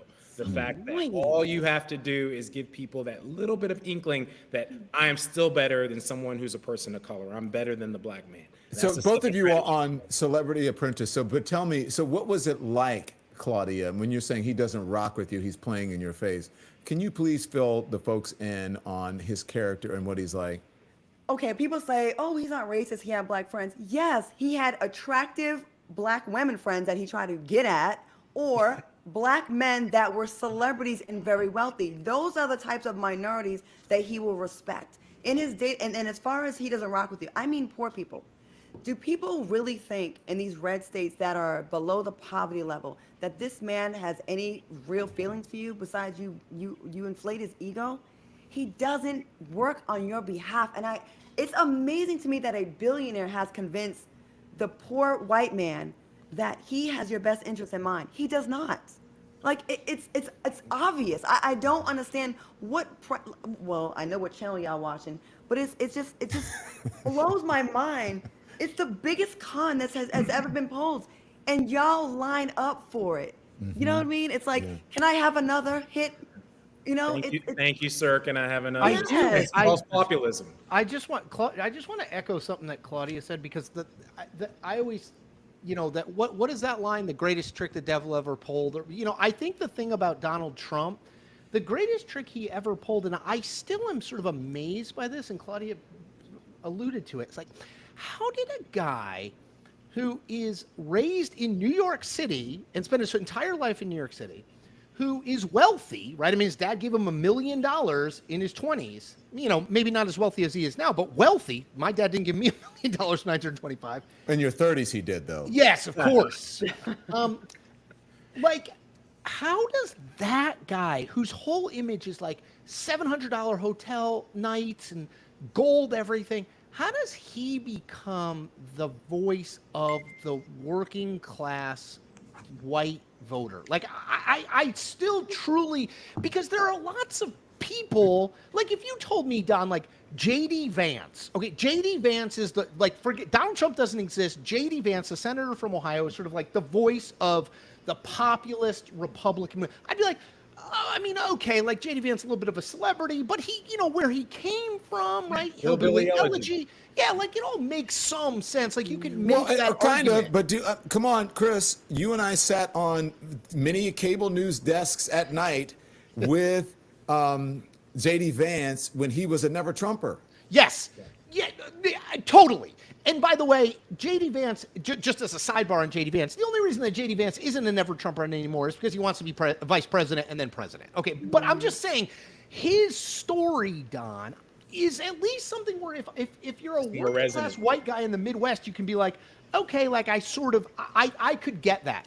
The idea that you'd be like, who really represents me and understands my needs, hopes, dreams, fears, worries, is a wealthy guy who until 2 years ago, when he moved to Florida, had never lived outside of Manhattan, whose whole brand is wealth and glitter and glam. Like, I seriously, I will say this. I sometimes sit and think, like, how did he do that when so many other people could? And yet, to Claudia's point, like, don't think that this is going to be the thing where people are like, wait a minute. Wait, Donald Trump actually doesn't represent our interests. I mean, they're going to stay. They've been in line this long. They're going to stay in line. He does it, and he succeeded at it because he's P.T. Barnum, and he's running the Trump circus.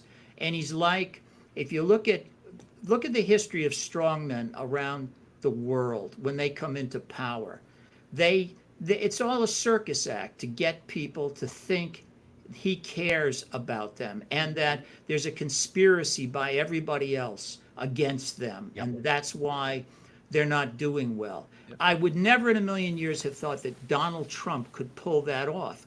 But maybe, The Apprentice maybe was an example of it. I mean, people who watched The Apprentice were thinking, he's a brilliant businessman. Well, he was never a brilliant businessman. He took daddy's money, turned it into more money, and then bankrupted Atlantic City. He almost bankrupted himself in the course of doing that. Not a great, and has a reputation for stiffing his vendors, stiffing lawyers who represented him. People who know him in New York have no respect for him. But hey, The Apprentice got great ratings, and he's P.T. Barnum. He knows how to run a circus. Why you watch the circus he starts running starting tonight about this verdict? I was watching that car, the picture from the helicopter of his car going down the West Side Highway. You see those pictures? It reminded me of the Bronco. And where you been, Paul? We already talked about that. You missed out on that. Oh my gosh! I would take Chris's argument one step further, and I would say it's the same with the military. Yeah. How does someone who avoided military service, someone who disparages military service, someone who basically spat on the grave of John McCain. How does he become Mr. Military, Mr. Navy SEAL, Mr. I want to salute you, sir? So there's a disconnect there. There's a cognitive dissonance where people are still allowing themselves, even though, these military guys have been through it, they have been through foreign tours, they've been shot at, they've had friends die, they can still look at someone who's avoided all of that and say, hey, that guy's Mr. Military. How does that even make sense? Can I piggyback on that with the evangelicals? Hey, Like, Don, I've got to jump out. I got another commitment. But anyway, Okay, it's great. Paul, thank you. Yes, Paul, talk to you. we'd love to have you back. All right. Let us know if you can come back. We appreciate shall. it. Take Thank care, you. all. Thank you so much. Go ahead, I was Kwame. gonna What say were you the saying? evangelicals, like even the people that are supposed to be religious, like this is your guy, the guy that has to pay money for sexual abuse with E. Jean Carroll, got found liable in that case. The guy that had an affair with a porn star while his wife was pregnant. Like we can just go down the list, and the evangelicals line up another one. Excuse, what was the saying? Was it Chris that you said it? Excuse me, can I get another? Like he's again.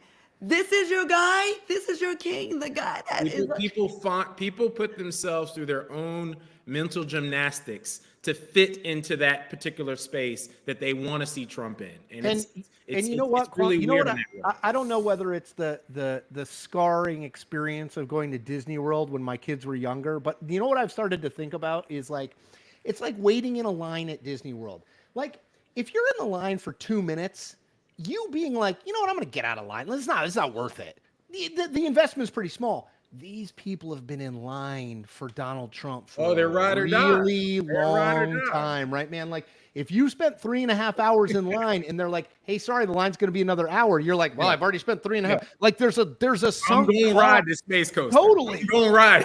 Right. There's a sunk cost that exists there that I do think. So as a result, Claudia, to your point, like everything that comes up, right, because you've been in this line for so long and you've sort of adopted it as your personality, you finesse everything. Like everything is bent to like, well, but it's okay because like, even though he was convicted, like the jury is bad and it's in New York and this should have never, but like it's like anything else. You can rationalize anything to yourself. And I think that's what winds up happening because they've spent so much time and energy and like personality, like they take it on as a personality. Yeah. That it's really hard to be like, you know what? Like this is bad, like objectively. Like we probably don't want someone who's been convicted of 30, of felony counts as the president of the United States, whether it's a Republican, a Democrat, Green Party, you know what I mean? Like they even made diapers. They even found an excuse for diapers, saying no, real men wear diapers. I'm like, wait, what?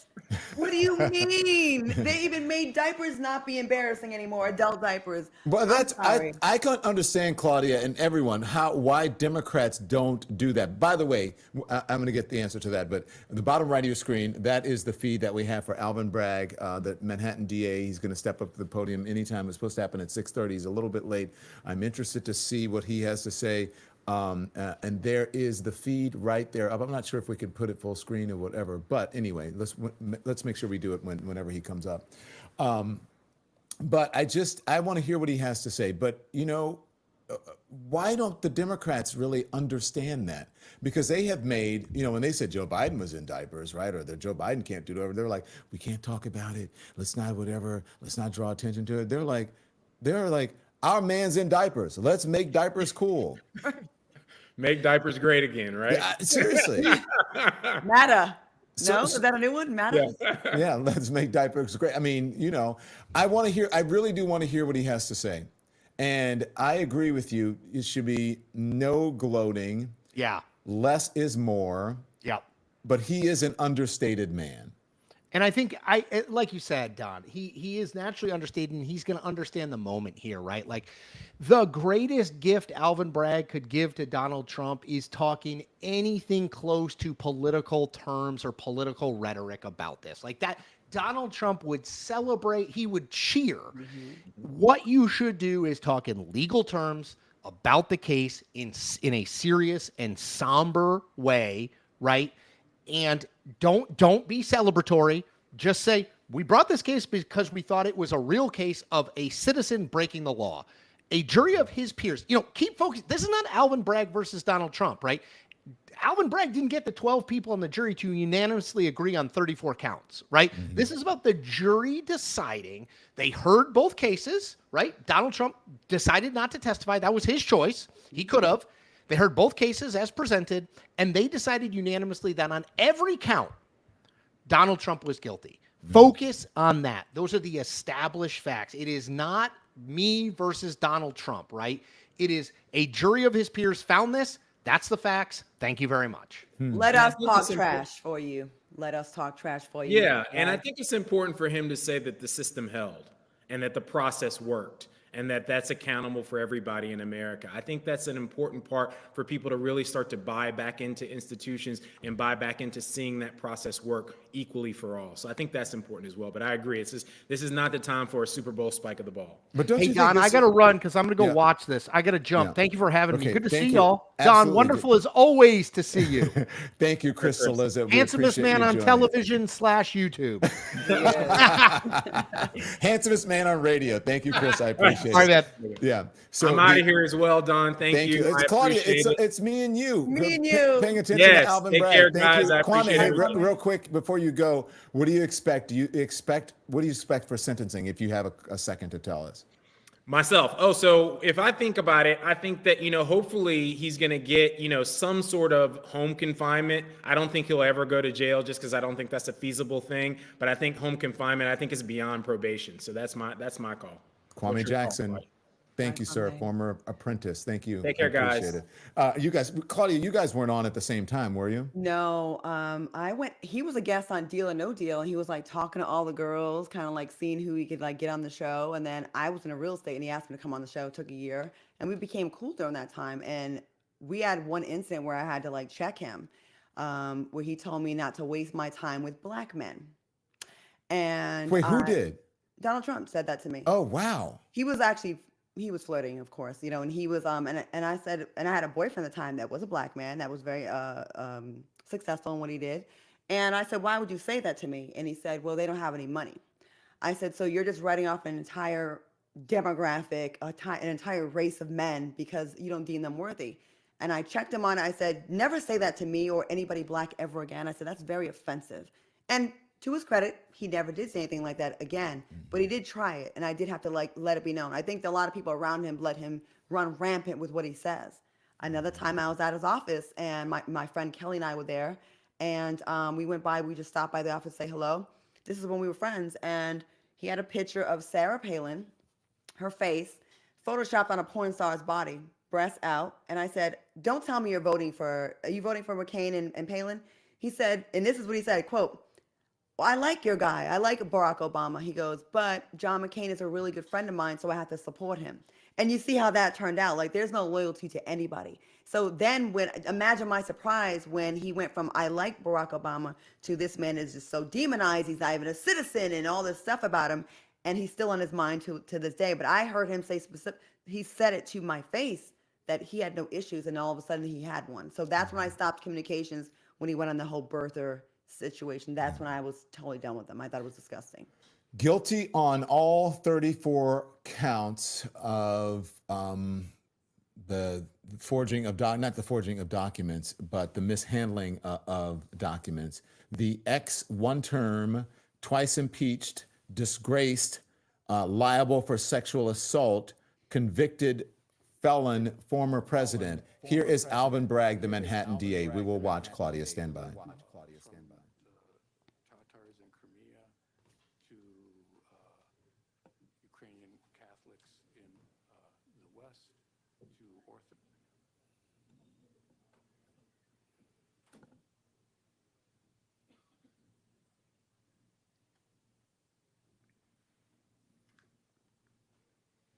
We can't hear Andy, by the way.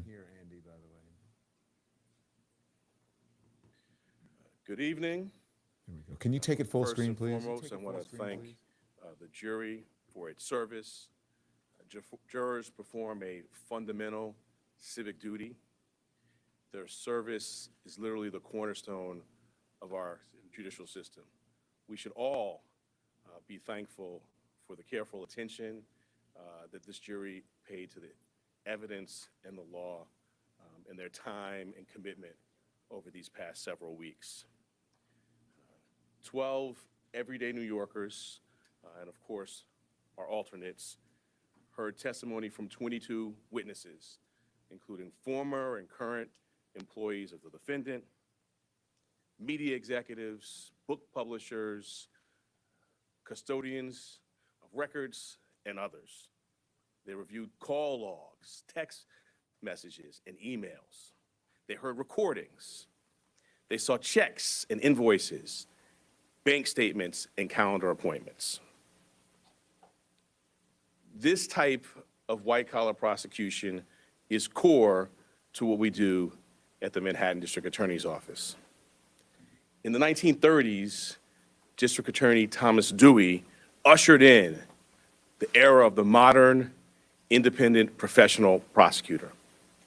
For now nearly 90 years, dedicated professionals in this office have built upon that fine tradition.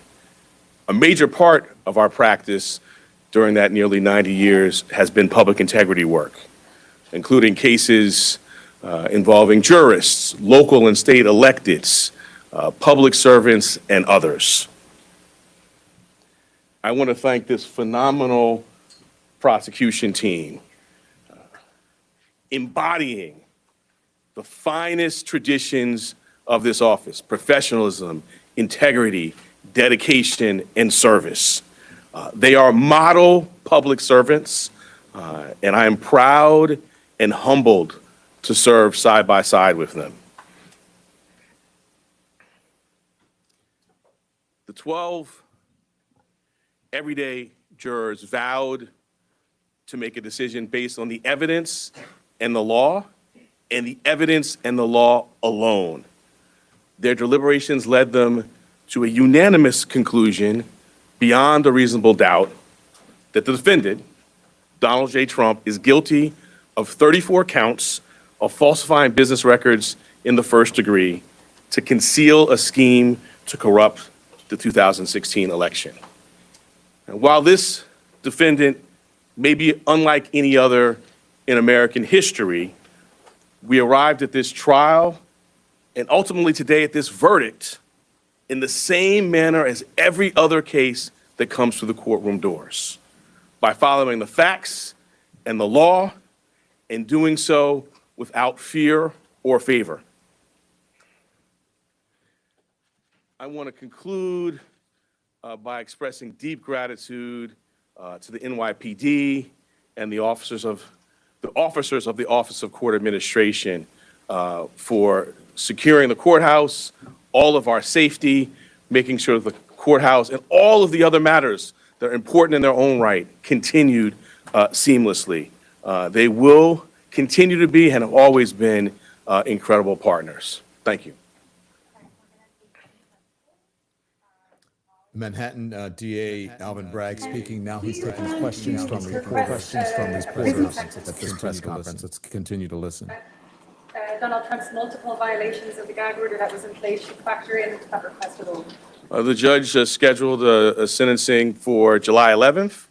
We will speak in court in that time. He also set a motion schedule. We will speak in our court filings as we've done throughout this proceeding.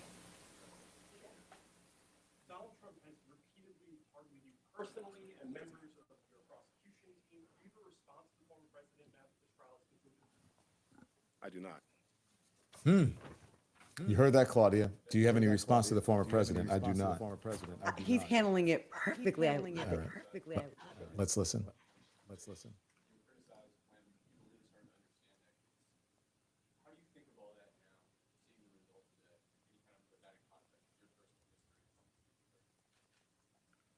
I did my job.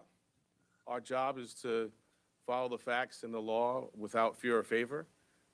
And that's exactly what we did here. And what I feel is just gratitude to work alongside phenomenal public servants who do that each and every day in matters that you all write about and make the press, and in lots of matters that you don't. I did my job. We did our job.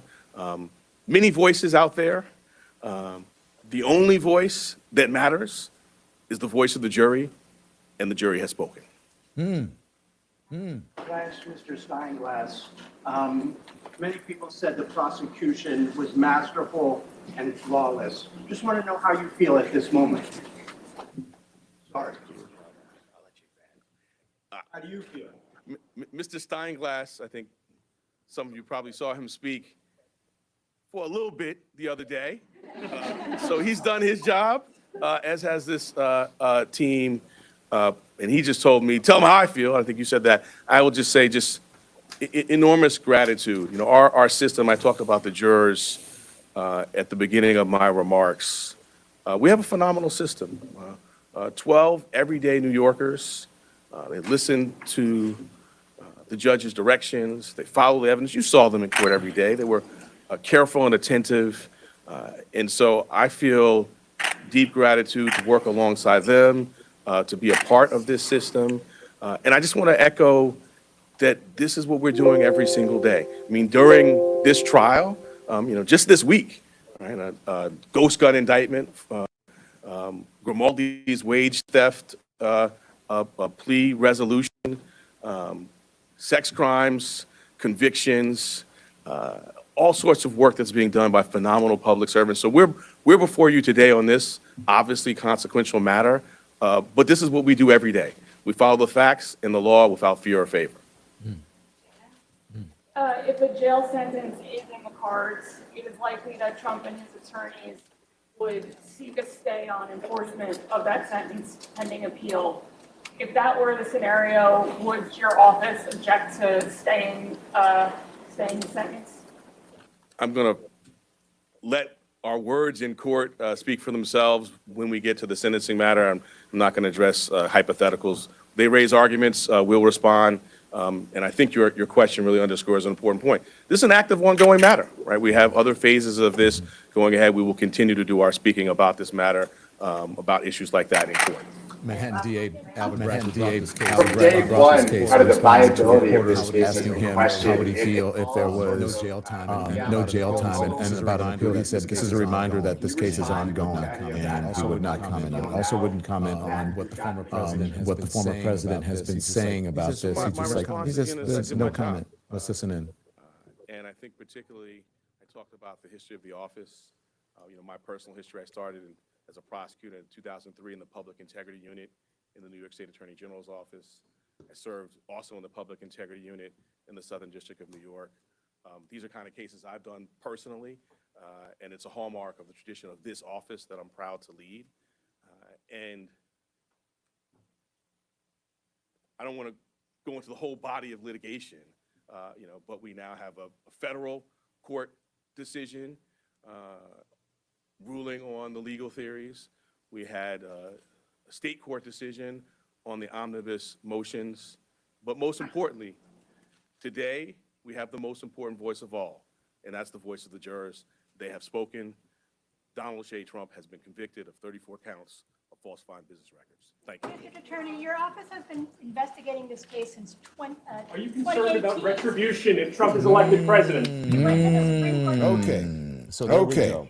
So Donald J. Trump has been convicted of 34 counts of falsifying business records. The most important voice today has spoken, and that voice is the jury. The voice of the jurors spoken today, Claudia. He handled that perfectly. He did, and he couldn't have been more humble. Like, he gave Donald Trump nothing to react to, and if he does react, it's going to make him look like a maniac. I personally, in my opinion, is going to make him look like, well, what did he say wrong here? He was very measured. He was controlled, factual. Not much opinion, not much gloating. Couldn't be me, and probably couldn't be you as much as he used to come for you all the time, Don. There would be a mic slam, a mic drop, a football spike for me. I'm just saying, the amount of control this man has over his emotions is amazing. Yeah, but he said hundreds of people worked on this. We had hundreds or thousands of emails, of checks, of bank statements. I think that he said that they were the model. He wanted to think the model public servants who work in his office. 12 everyday jurors made the decision today based on the evidence and the law. They concluded that it was a scheme to corrupt the 2016 election, is what Alvin Bragg said. He said that they treated this no different than any of the hundreds or thousands of cases that come to their office every single year, and they do it without fear or favor. When asked about the former president and his comments and his behavior and his demeanor by calling this illegitimate, attacking him, he just simply said, no comment. Perfect. And he said, I did my job. We did our jobs. The only voice that matters is the voice of the jury, and the jury has spoken. I think that's a mic drop and a gavel bang. It really is. How do you feel about this, Don? Because Don, I remember, Trump tried to be critical of you a lot when you were just doing your job, and you were fantastic at it and are. Do you have any? This is, I feel like it is a, what is, you call it? A circle, a close the circle moment. A right? full circle moment? A full circle moment. Because he attacked me a lot. He called me all kinds of names. He put my safety and my family's safety in jeopardy. There were death threats. There still are people who, make threats.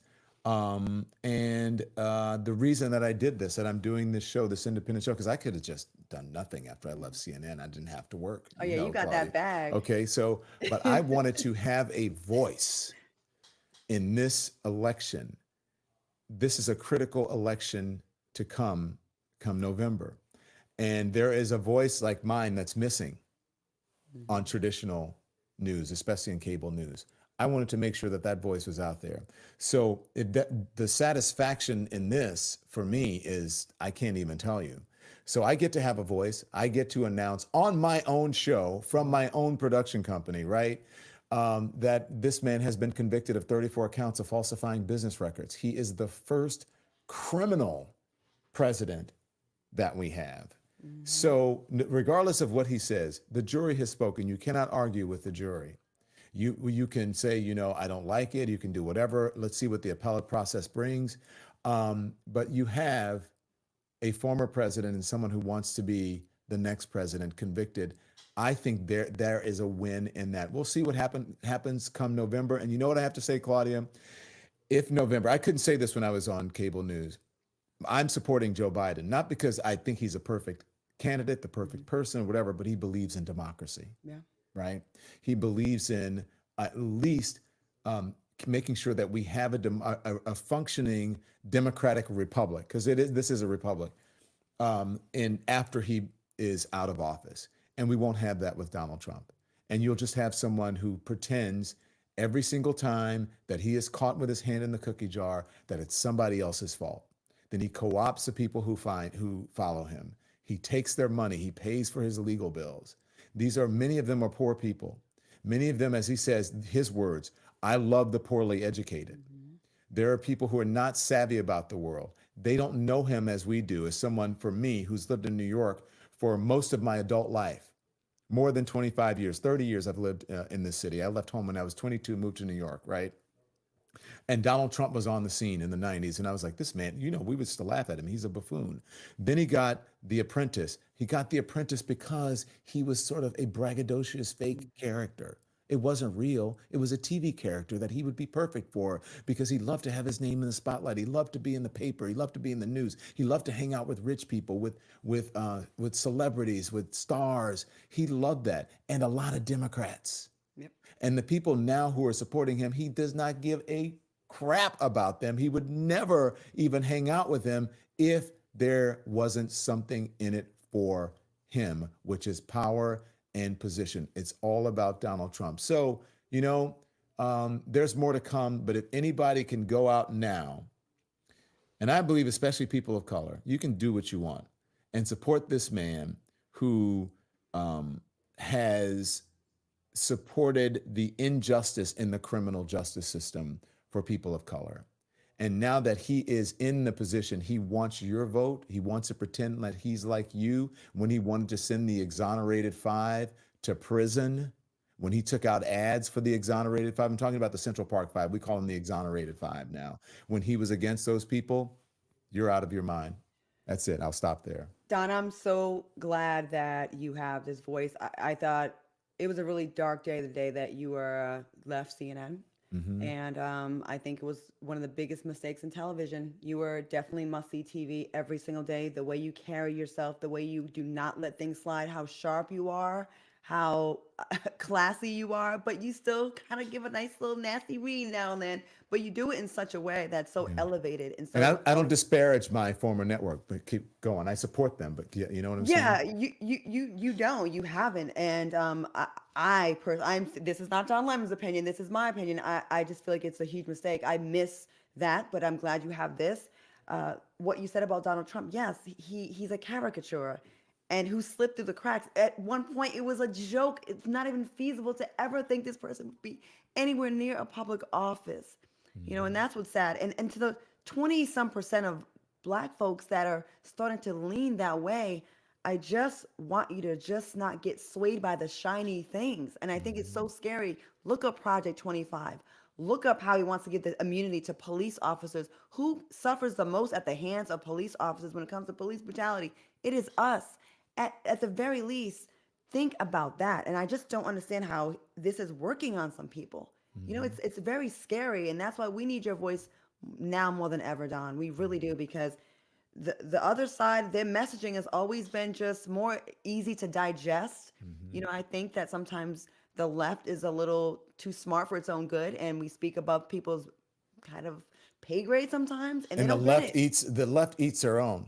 Where you Yes. know, the right doesn't apologize for anything. They have, you know, look, Donald Trump was found liable of sexual assault. They have people, all kinds of things that they say and do, mostly their actions about women, about people of color or whatever. And guess what? They stand behind them and double down. Democrats eat their own, and then they let their allies flounder and die, which is just, I don't really understand it. They don't We need more support it. Gavin Newsoms out there that are willing to be a little bit more savage, because the political climate has changed. We're not the way it used to be. It's not a classy gentleman's game anymore. It's not. It's Right. not that anymore. You got to get in there and you have to beach blonde, bad built, butch body them. I love that. Bleach blonde, bad bill, bush. We need that though. Unfortunately, we're not where we were before, where class wins. Yeah. Where we're kind of I won't say dumbed down, but we're more common, I guess. I don't know what the word is, but It's more real. I mean, if you look at what's happening. You know, you were on linear television, you were on The Apprentice or whatever. There are very few things that happen on linear television, especially cable, that people tune into.